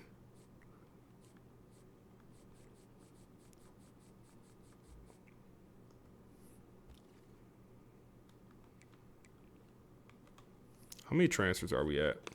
1, 2, 3, 4, 5, 6, 7, 8. We're at 8 transfers.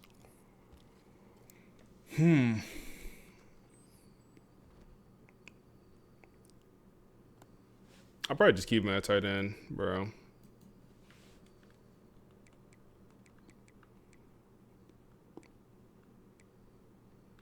Okay. Only thing I really feel like I need, like I said, I feel like I need another quarterback. Is Michael Van Buren a bad choice to bring in? I feel like he's a little bit too good.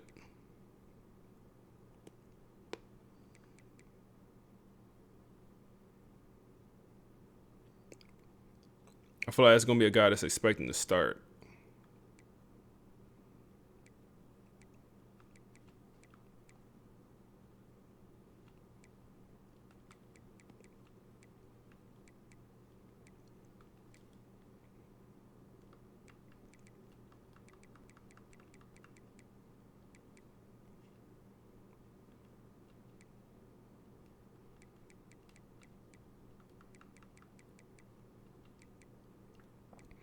The freshman 5-star for Michigan entered the portal. Damn, they got three 4-star quarterbacks in the portal.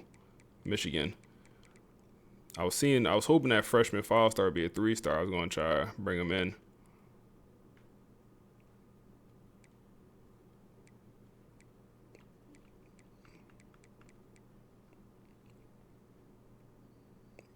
Let's try to bring in Blake. I think Blake is someone that's interesting.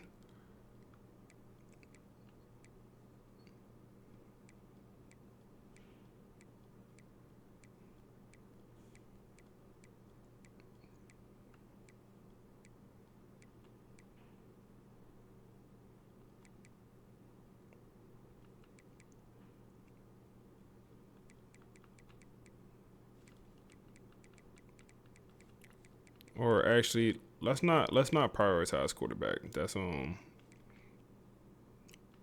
not prioritize quarterback.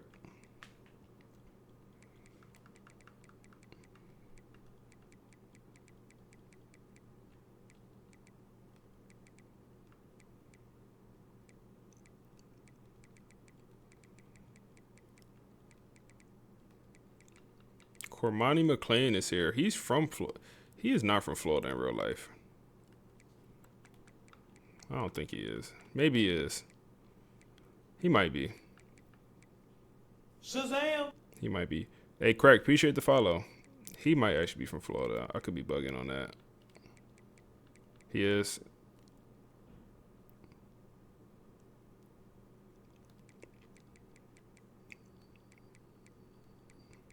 All right, I think we're... Okay, finally a linebacker. He's not interested in us, though. All right, we're going to have to convince him. Because I feel like we definitely need a transfer linebacker. Hopefully we're able to convince him. All right, let's put these hours in and we'll advance.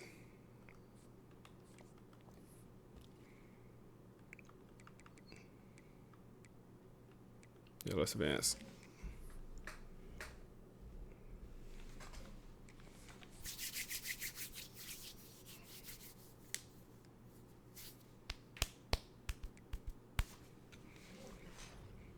And we get Paul, receiver from Florida, to commit to the program.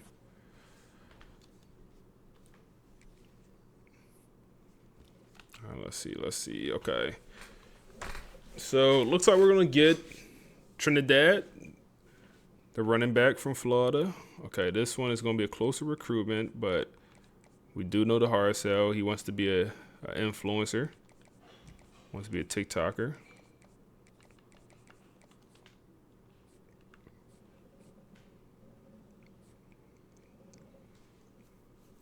Okay, Brett. Brett is a guy. We'll leave Brett on there. Okay.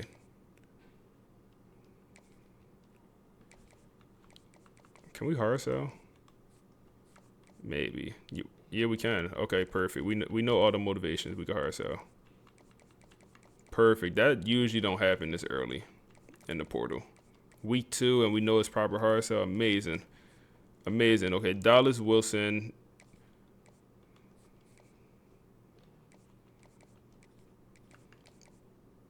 We so championship contender. We might do double soft sell method. Let's see.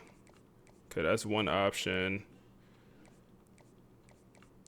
That's 2 options. Don't be 3 options. Okay, we could work with 2 options. We do double soft sell. And get them on the visit for the following week.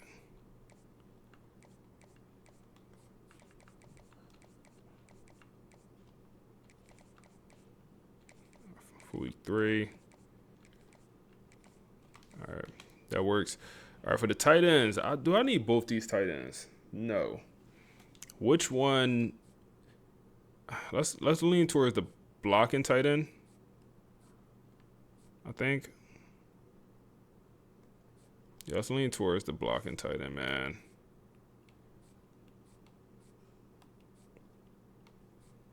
I mean, there's no point to remove him. It's really no point to remove him. It's really no point. Get you on the visit. Championship contenders, the only thing we know. We're in first place. I mean, yeah, we're not gonna be able to come to a conclusion on his hard sell. That's gonna be too tough. All right, the center, we should get this center from Texas.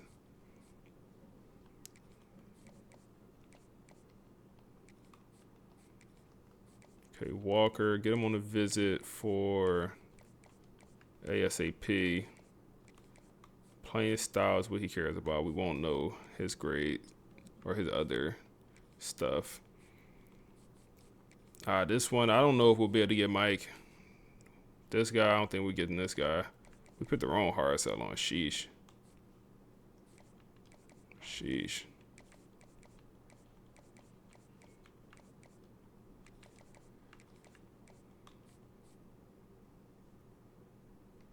Yeah, we're gonna find a linebacker. Have a chance here. And let's get Brown on a visit right now. Okay, playing style, don't know that last one. All right, so what I want to do is I want to try to find another linebacker It's going to have to be a 3-star.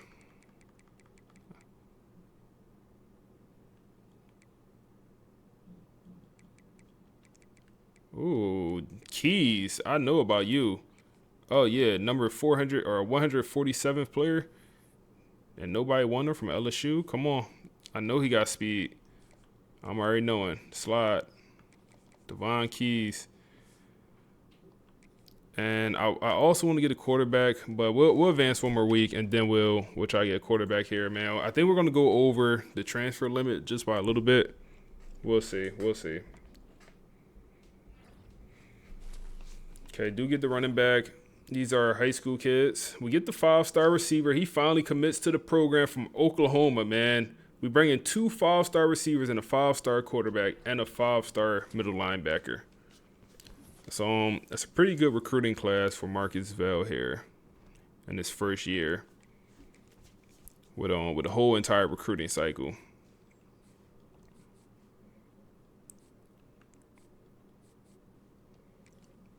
So, okay, we'll get Brett. These transfers. So got the hard sell going for you. Okay, double soft sell did what it need to do. Hometown hero. Let's do it. Let's do it, Dallas.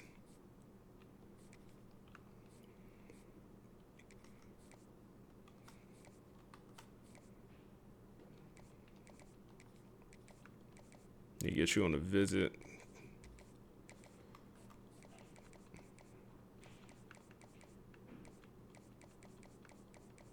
Okay, perfect. So that's his hard sell. Let's get him on a visit just in case.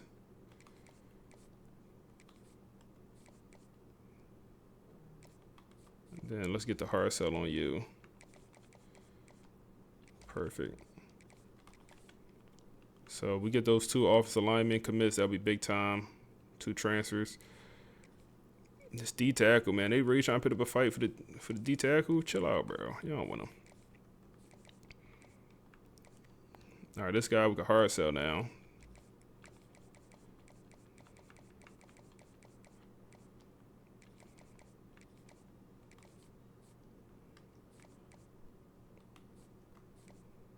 Okay, that visit did what it's supposed to do.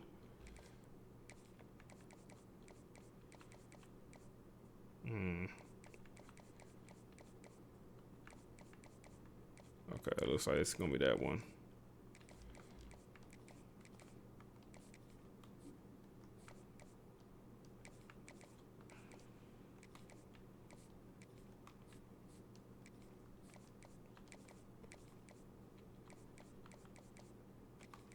Okay, that works. That works. All right, can we get? I think if we get you on a visit, have it be a complimentary. Unfortunately, we only know one motivation for his hard sell. Yeah, it would just be a guess. Keys, damn, now Texas Tech won him. Damn, CJ, I don't think we have a chance for CJ. It ain't looking good. Throw him on a visit though. For the corner, it's also not looking too good. We'll give him on a visit last week here. So have you had a favorite player you came across in CFB? You mean like a real life guy or like a auto generated? Let me think. I really like the Purdue series. Damn, it's between 2 options. I liked Caden Fegan, the transfer running back we brought in from Illinois. He's like 6'3", 250-pound running back. He was a pretty fun running back to use, man. I ain't gonna lie. I like that. So yeah, I'd probably say Caden, bro.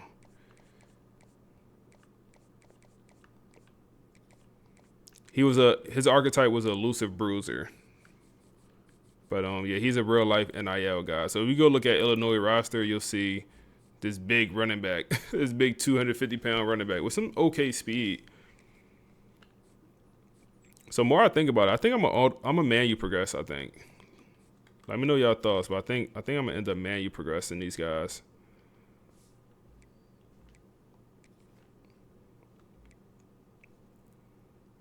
All right, we need to get one quarterback on this board. Who can I remove? Who's the middle linebacker?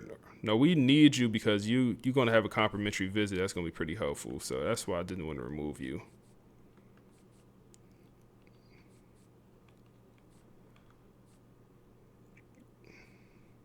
Maybe you, or we got that last week visit. We'll advance, man. We'll advance. Move the corner. I think we're not gonna get the corner. I see two of y'all said the corner. We not in the lead for him. Let's see. We got the visit scheduled. We got the double sauce. I think we'll get him. Yeah, we do have hella corners, but I couldn't turn down the number 6 player in the portal, bro. He's gonna come in like with trainer results. He's gonna end up being like a 90 overall. Is this National Signing Day, bro? Oh, man. Don't tell me I messed up. Oh, man, I messed up. It's all right. We'll be all right. Is it National Signing Day? I don't think so, actually. Okay, no, we're good. We're good. But, yeah, I just don't. I'm like, if we have the chance to bring in a corner that's going to get drafted, like, and help the pro potential instantly, it's like I definitely would want to bring that in. Okay, so we do get both the transfer. I didn't even notice. We do get Dallas Wilson and we get Creed, 2 transfer running or receivers. That's big time because our receiver room needed it. And between these two guys, these 2 5-stars, I wonder who is going to be a starter. We'll see. Tight end. Do we really need this many tight ends? Probably not, bro. Unfortunately, none of these receivers we bring in is big by any means. Maybe Brett go play tight end for us. Adams, damn. I don't know if we get Adams. He was on a visit last weekend. They ain't do nothing.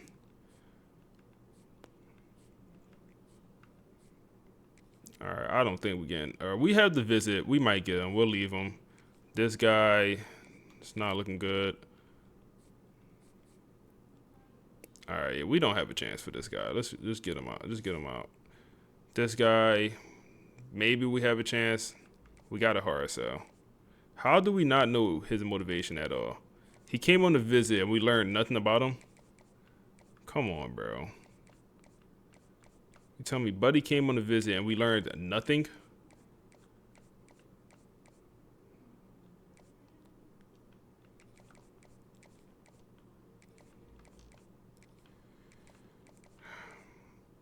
This is not good. I don't think we end up getting this linebacker. We got to get. Damn, we're not gonna get neither, huh? So we're maybe pro potential conference prestige. We got to hard sell it.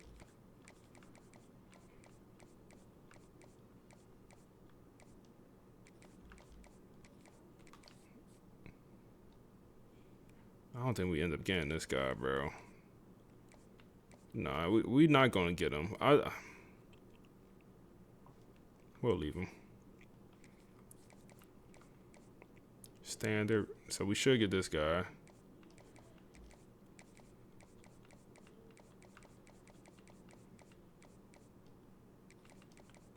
Okay. Then a safety. Oh, really? Oh, really? He went to okay.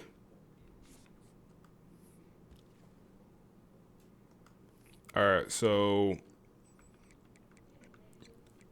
come back over here to the transfers. So it's a guard here that's going to disappear. Do I bring this guy in? He's going to end up disappearing because nobody's going to offer him a scholarship. What I'm here for is a quarterback.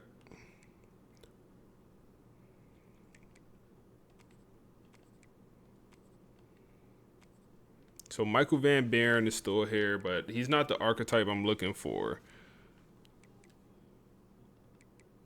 Looking for a pocket passer. Blake was the guy I was considering. And Blake is still here.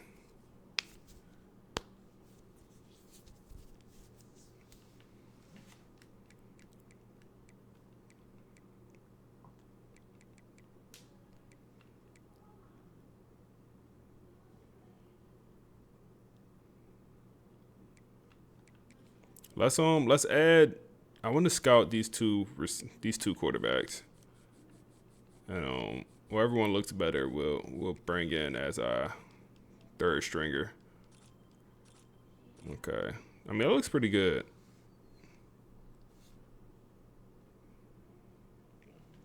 I mean he looks like he got better attributes than Brock.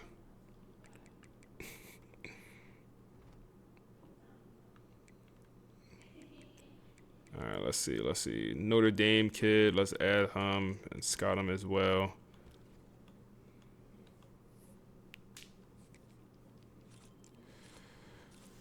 Okay.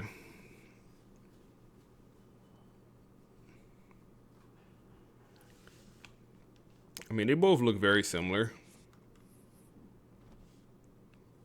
I'm gonna lean towards the other guy. He had one higher throw power.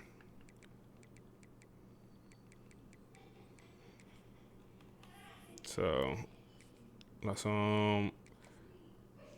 put 50 there, and we'll go after this guy. He's gonna disappear, and that don't feel right, man. That don't feel right.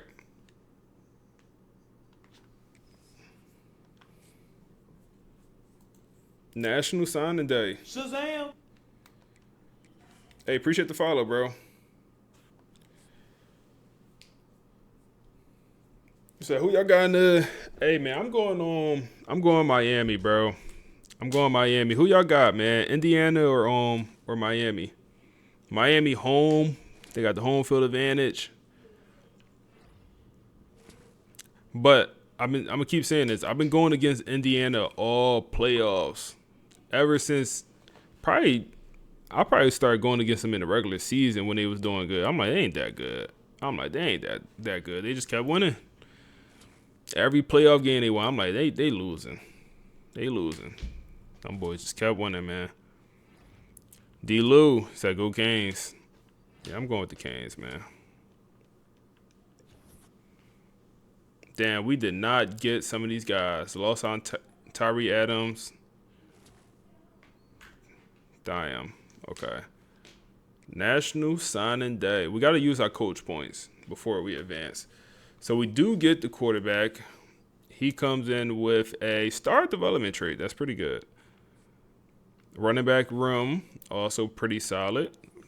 Let's see. We can see development traits. So Joey Flowers, impact, 5-star freshman. So impact, and impact. All three Florida running backs come in with impact. Okay. Receivers, impact, and elite development trait. Okay.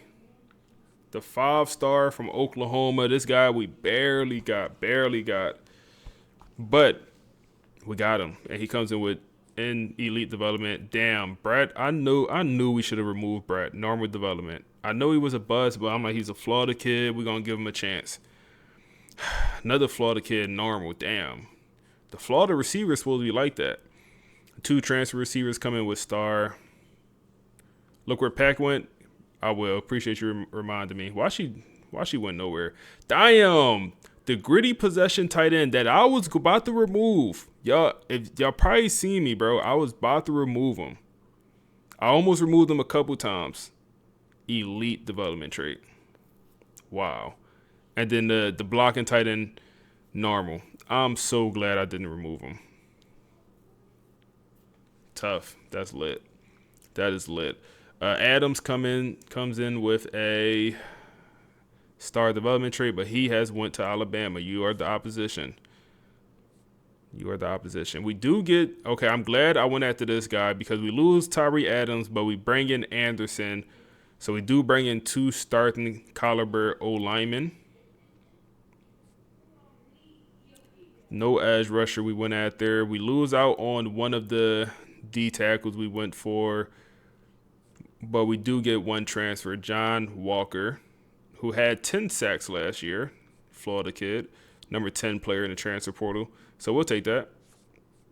He will be an instant starter. And yeah, that'll work out.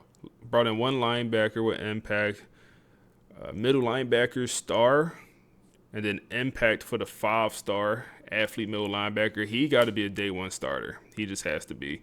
We lost out on Mason, but we do get Devon Keys. Okay, Devon Keys will be a starter as well. He has to be, because the linebacker core it's not great right now. We just don't have a lot of young guys in the linebacker room. But impact star, and then the transfer comes in with impact. But he's a sophomore. He'll be a junior when he get on campus. So he'll be a pretty good player, man. Number 6 player in the portal. I'm glad I brought him in. We didn't need corner, but hey, we couldn't deny that.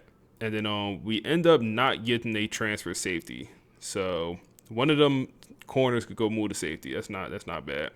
And then the freshman safety we did get has star. So that works out pretty well. And 1, 2, 3, 4, 5, 6, 7, 8. 8 transfers we end with. I'm fine with that. We went one over, but I feel like we needed to. Now we brought in what we needed. Like we needed it told us not to get a quarterback at all. We needed a quarterback. We was gonna have 3 quarterbacks on roster. So the one over was a quarterback. I'm completely fine with that. You said number 10 class. I think this class, bro. I think we signed number 1 class in the nation. Y'all let me know y'all thoughts. I think this is the number 1 class in the nation. Personally.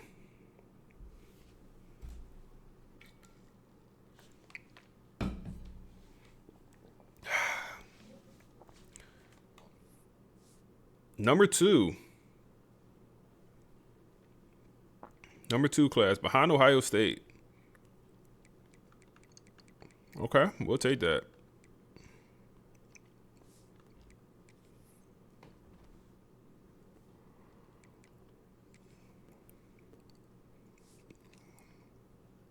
Oh, hold on. Let me look at who went where before I forget in advance, because I will do that.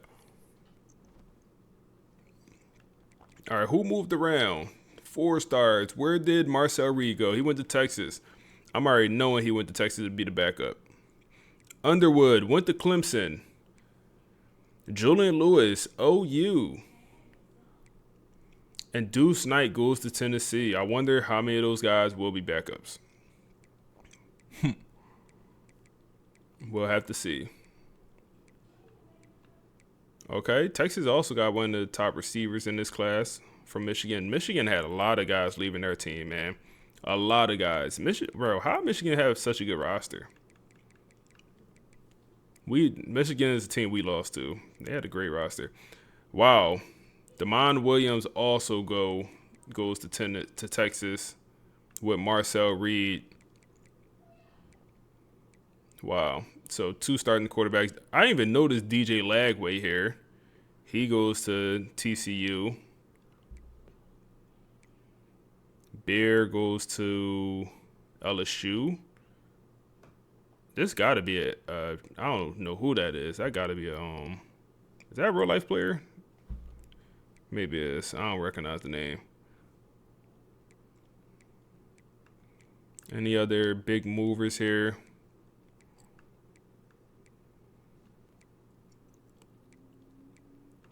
Eli Holstein retires. Bears plays for BYU. Okay. USC. Okay. Kerry Brown went to we tried to get him. He went to Florida. Let's see what players disappeared. Who retired? So look at the amount of 4 stars that retired. Utah quarterback, the number 47th player in the portal, retired. Chris Johnson Jr., 99 speed running back, hung it up. Okay. Where did what's the best way to check it?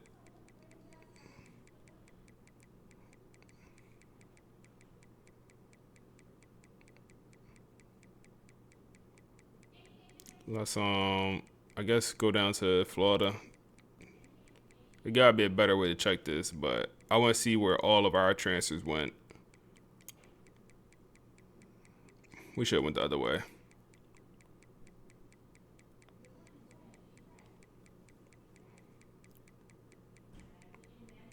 All of our transfers should have been 3 stars. I don't think we had any 4-star transfers. Some of them might have even been 2 stars. All right, so running back goes to, okay, I'm fine with that.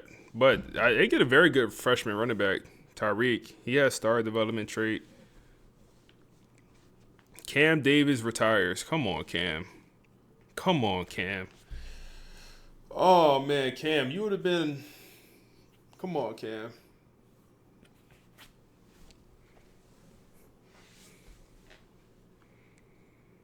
Okay, Pack goes to the Lobos. He'll be in the portal again next year. Hopefully he's starting.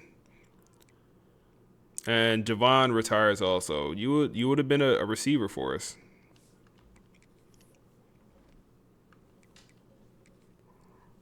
Guys would have got playing time on our team. All right, Brock Glenn. Joey comes in as a 76 overall. I feel like he should be a little bit higher for a 5-star. No? I know he's a 5-star bust, but I don't know. That overall seems a little bit low for a 5-star. Okay. Quarterback room is what it is, man. Is what it is. Running back room, we'll be okay. Cam Davis would have been nice to still have here, but we'll make it work. We'll make it shake. Okay, receiver room is solid. 79 overall. Come on. Come on. He got to be on the field day one, right? He got to be in the slot. Yeah, he got to be in the slot.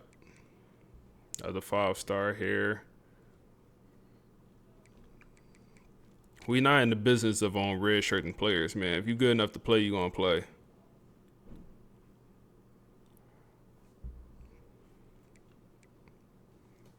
So we didn't bring in a transfer tight end. Bro, why is a 4-star player coming in 68 overall? Am I tripping? Am I tripping? Why is a 4-star player coming in so low in overall? What is that about?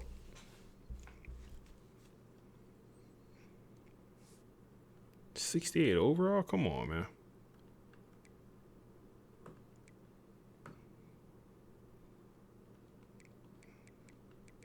Elite development on that freshman. Star. And then the transfer comes in 83. And then the right tackle comes in 83 also. Perfect. Do we have anyone with star development that's coming off? Oh, yeah, elite also for the right guard.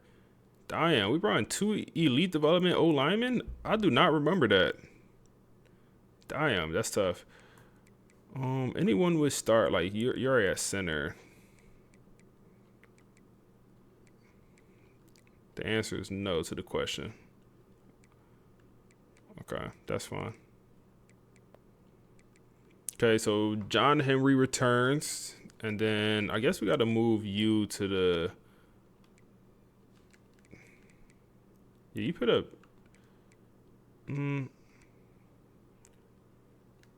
No, he got star development. He'll probably end up jumping up. It's fine. D-tackle room, John Walker and KJ will be the guys. Do we have someone that could go play D-tackle? You're kind of, you got 82 speed.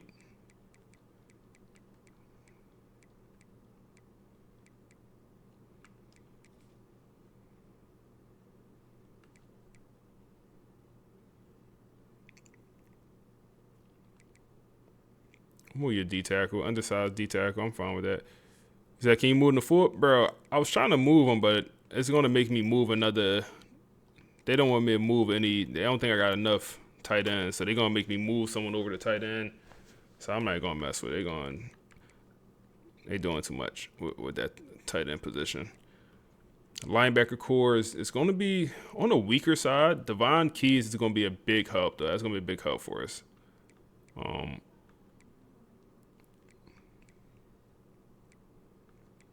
Where's the 5-star? I guess he's an athlete, so I got to move him. Yeah, I could change the playbook. It's not that deep, though. I ain't tripping.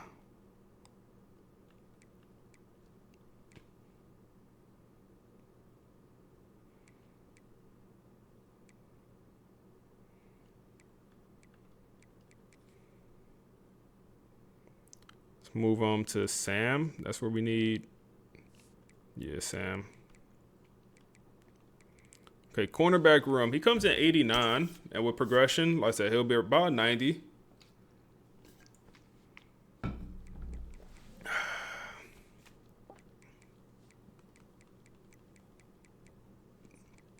Some of these guys got skill points. I wonder if it's from getting. Do we have talent developer on one of our coaches? We must have talent developer on the cornerbacks. So pattern centers here.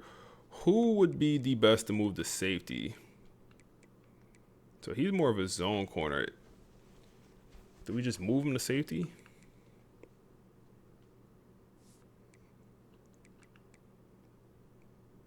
Nah, Joseph might have to go play safety. So we're more of a man coverage team, right? So, I mean, this man got 86 speed. You gotta go play safety, big dog. You gotta go play safety, big dog.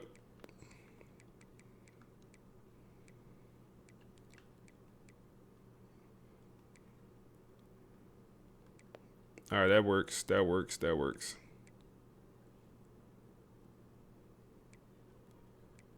And then make sure we move our 2 athletes. So Dom, then we're going to keep you at, you could be a day 1 starting safety in this league as a true freshman.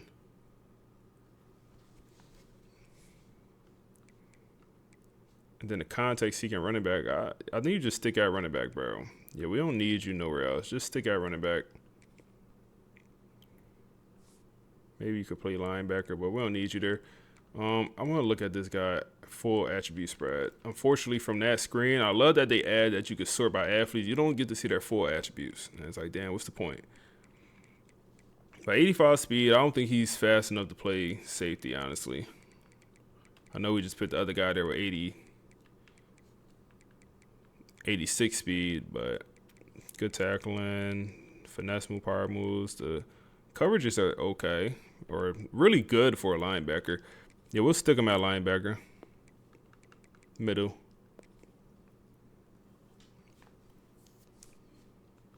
Okay, that is position change week. Let me turn auto progression off. We're gonna upgrade our team here for the first time in this series, and let's buy some stuff with our coach. So damn, I want to get talent developer, but it's just not realistic right now. We're so far out. But you need motivator for talent developer. I also want some stuff in recruiter. I want to be able to scout faster. So we'll go ahead and buy motivator for now. And I think quarterback is something we gotta get the tier 3 ability for, right? Okay. What else would y'all say? Not linebacker, because we don't have no linebackers that's about to progress. We could do secondary. We have a bunch of guys in the secondary that's about to get some good progression. I feel like we was pretty good at the O-line. I feel like we're good at running back. Receiver, I feel good. I might just rock out with those 2. O-line, I really don't see the point for O-line, man. Like, our O-line played tremendous last year, and that was with worse players. I want to save the rest of these coins because I do want to get everything that I want to get. Recruiter, so let's buy a recruiter and let's just go ahead and purchase some stuff. I want to scout faster next year. So Yeah, we'll rock out with that. Let me think. Let me just double check. D-line.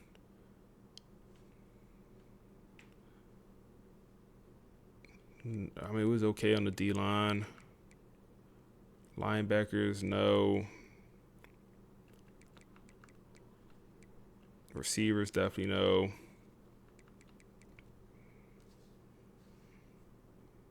O-line, we're solid, man. And we're solid. We're good. Let's not overthink it, man. We're going to need them coach points. Thinking long term.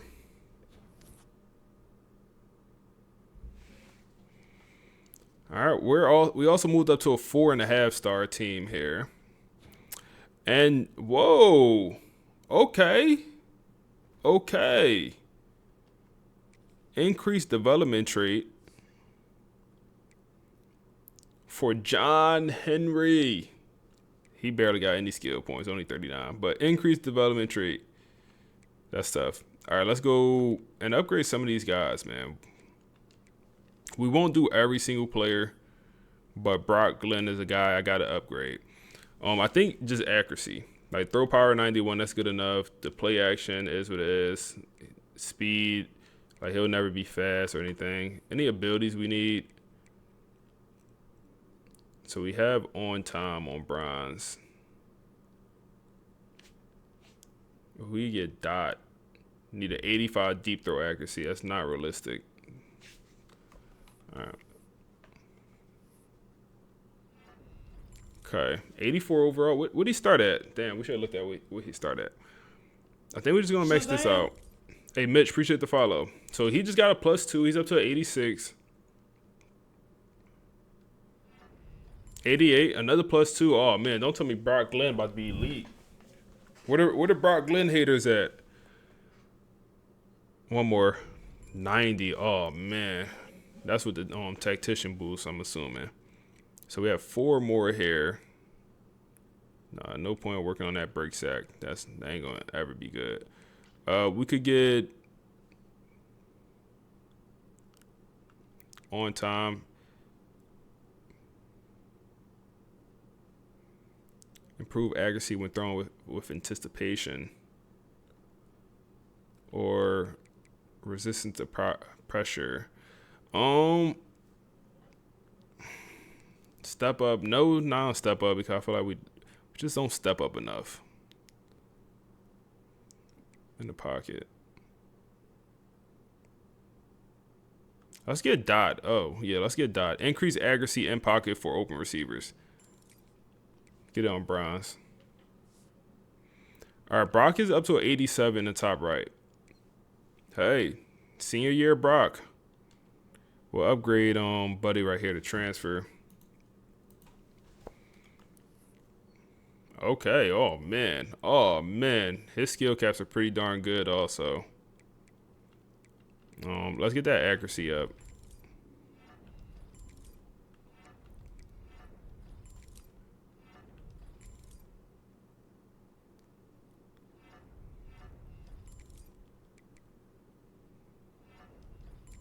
Okay.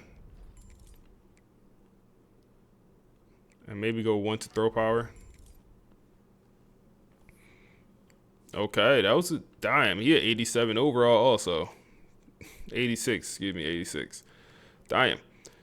Okay. That's pretty good progression.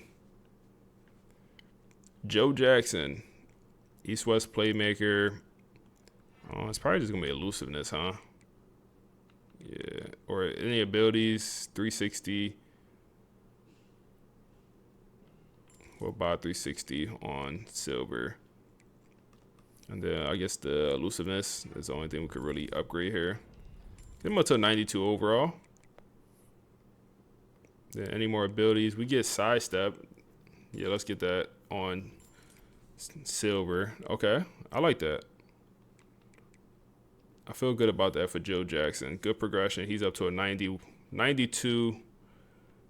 And then we'll upgrade Buddy.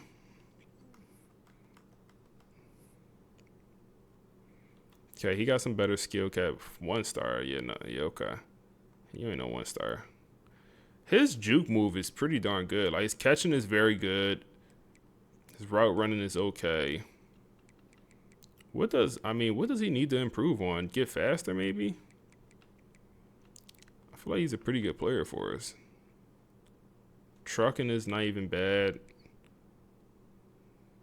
His awareness is pretty low. Let's make him fast. Okay, 94. Yeah, I like that. They get the...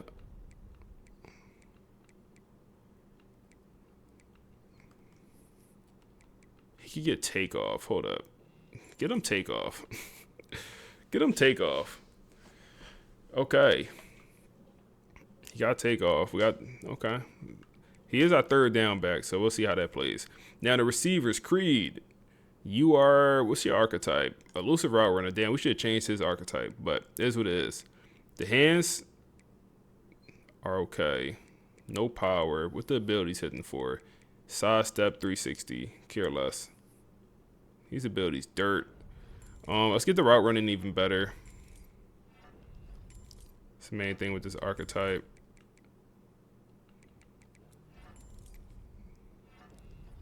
Okay, he's up to a 95. I mean, we could get Cutter up, and then we could get double dip. All right, 95 overall receiver. Yeah, and that's his true overall. That's not with the tactician boost.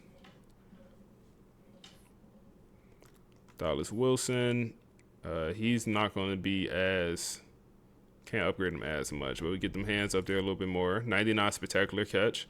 Get that route running up there. Unfortunately, he don't have enough acceleration to get takeoff.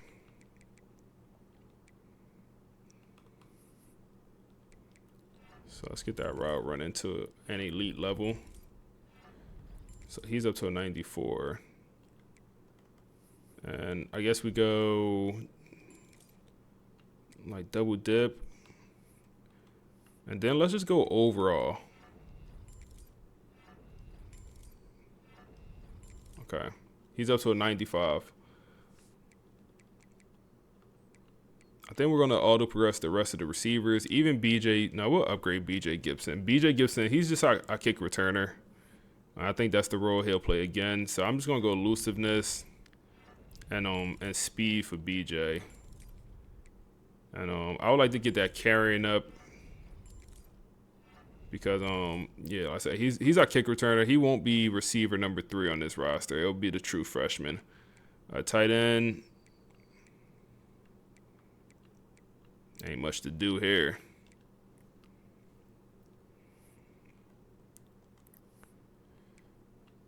Okay, vertical threat.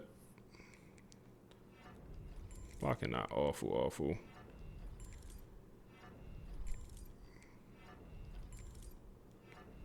I mean, he's a solid tight end.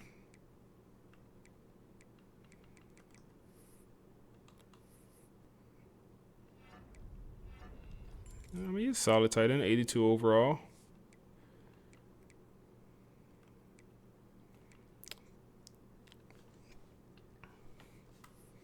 We'll do a few of the offensive linemen. We'll do the young offensive linemen.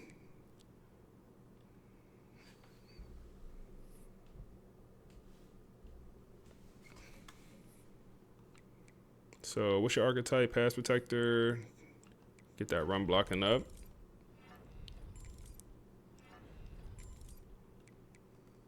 What's your abilities hitting for? Improve pass blocking. Need that. And improve blocking against play action. Definitely need that on at least bronze.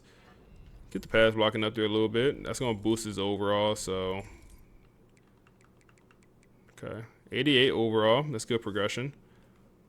The center, the raw strength guy. Let's see if we can make him the starter with star development. So he wants to be more of a pass blocker in this world. So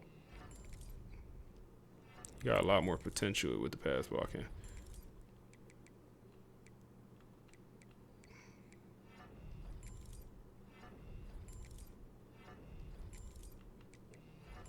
Okay. That awareness is probably just too damn low for him to be a starter.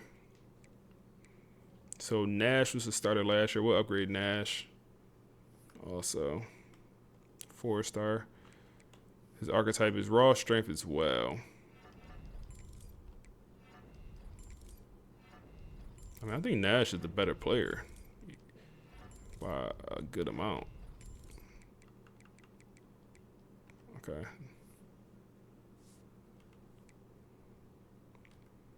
Now we'll upgrade this guy, last guy on the O-line.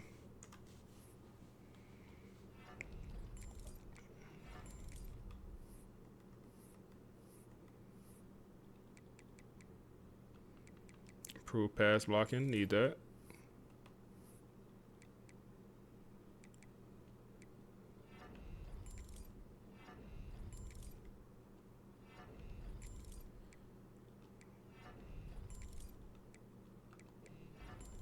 Okay. All right, John Henry is a guy I think I want to upgrade. John Henry, I always say he has the best attributes. 93 power moves, 96 finesse moves with a 85 strength, 79 speed, 88 acceleration, 88 block shedding. Why is he not the best player on the field every single game? What's stopping him? Upgrade this.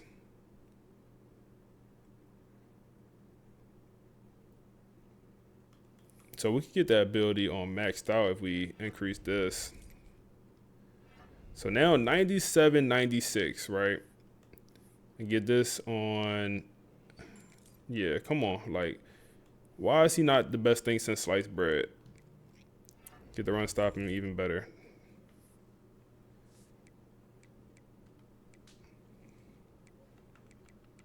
We'll upgrade you. Williams, he's probably going to be a new starter. He's a speed rusher. So let's continue to buy into that archetype. Okay, he has quick jump.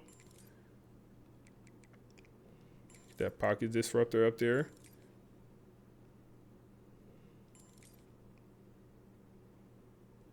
So on 3rd and 4th downs, he's going to be a demon. Okay, damn, that block shedding terrible. I wish I would have seen that earlier. Okay. D tackles. We'll let them auto progress those guys. The linebackers.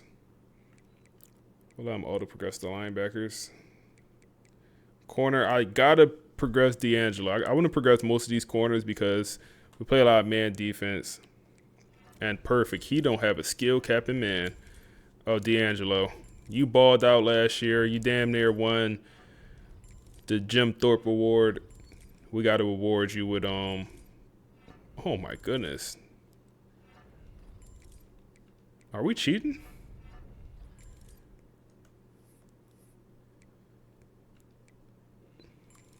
Come on.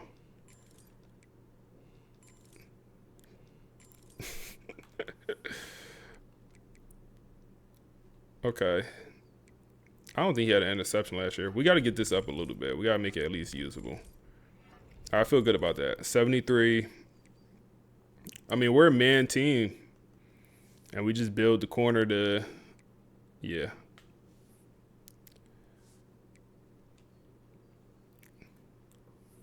Cortland, same thing, man. Get that man coverage up there. That blankish coverage. Yep.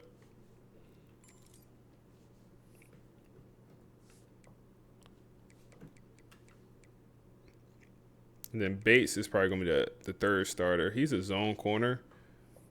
But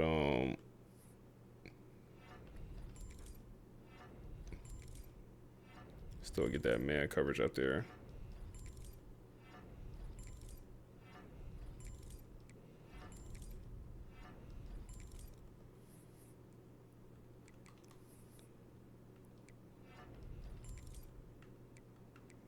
All right, 87 overall.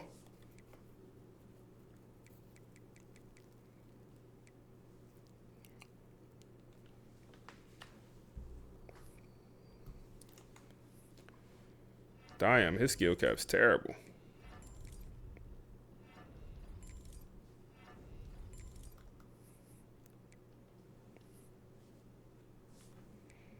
All right, safety. We'll upgrade.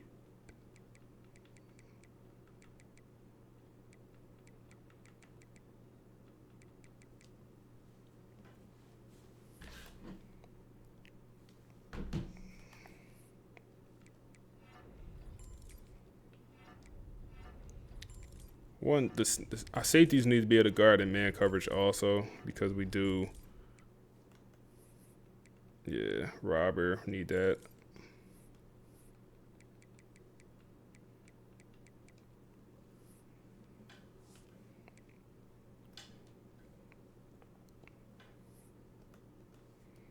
Patterson had a good year for us, man. Box specialist, safety. That coverage is up there a little bit more. Yep.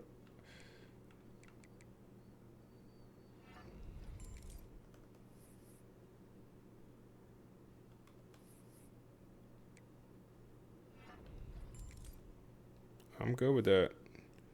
He's up to an 89, 87 before the boost. Let's upgrade our kicker, man. Wade. So it was good, big dog. Do you make any slider changes? Not yet, man. I think before we start next year, I think we will. Damn, his kick power cooked. Dude, kick accuracy, I'm sure it does something in this game. Deep range, that's a good ability to have.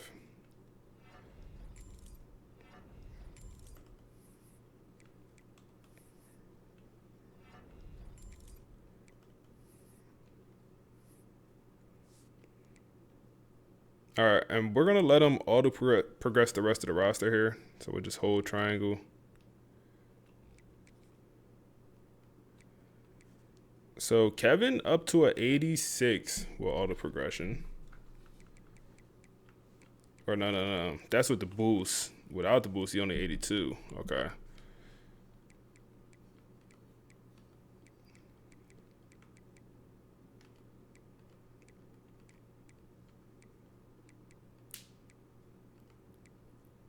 Okay. Let's advance, man. Let's advance.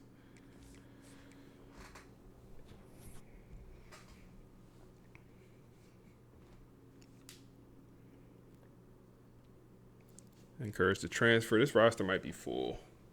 Yeah, we have a couple too many players. Normal development, East-West playmaker.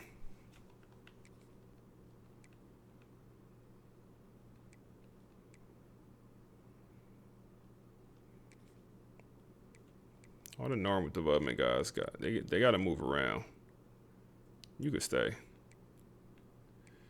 Normal development. Come on, you got to move around.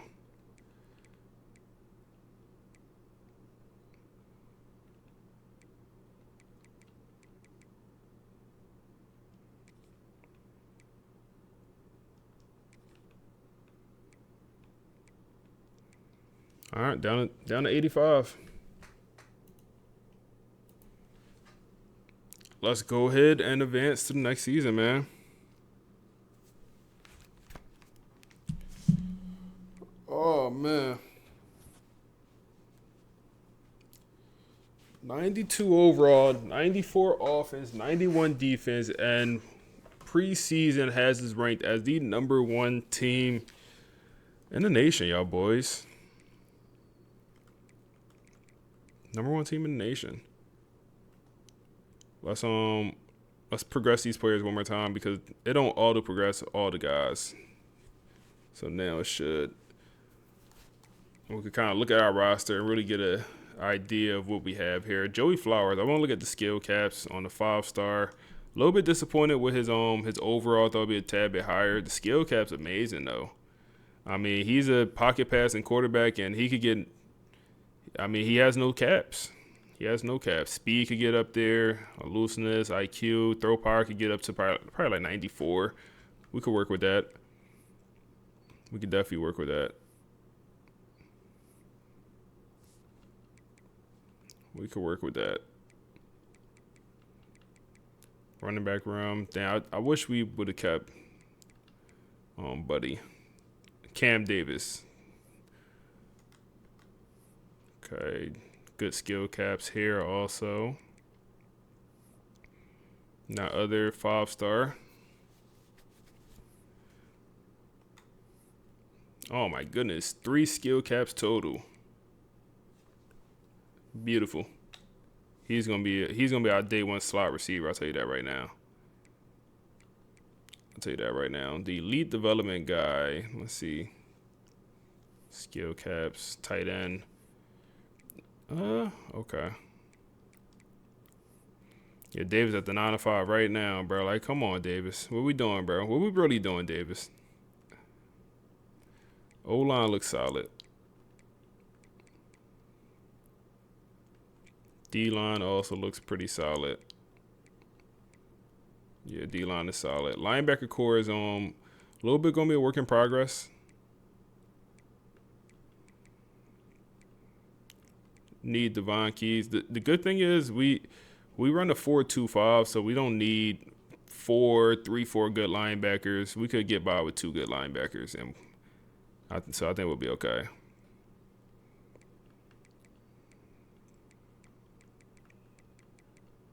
So good secondary play. We should be able to run some pretty solid man coverage, man. We should be able to, yeah, we should be good.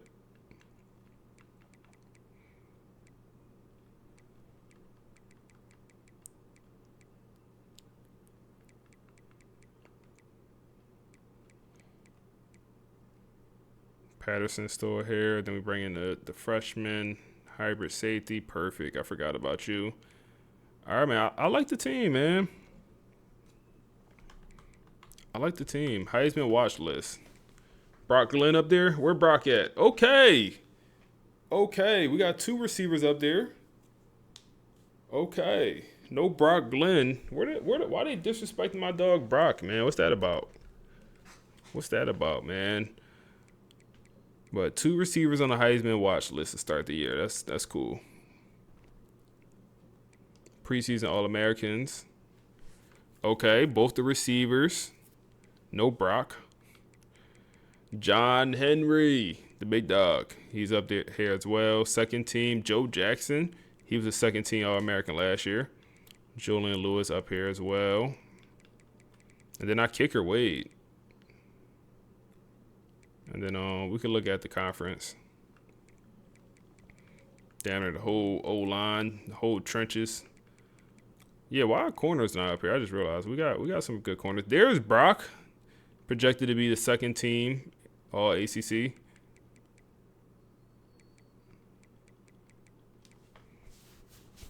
Brock about to go for 5,000 yards. He about to break all Joe Burrow records, man. I'm already knowing, man. Georgia to open up. Miami, of course. Clemson, Duke, Pitt, and then Florida to end the year. Pretty tough schedule. We'll end up taking FCS, Northwestern off. We'll end up taking them off, man. Oh, man. But I'm going to call it a night, man. That was a great first year. Year 2 will be coming very, very soon.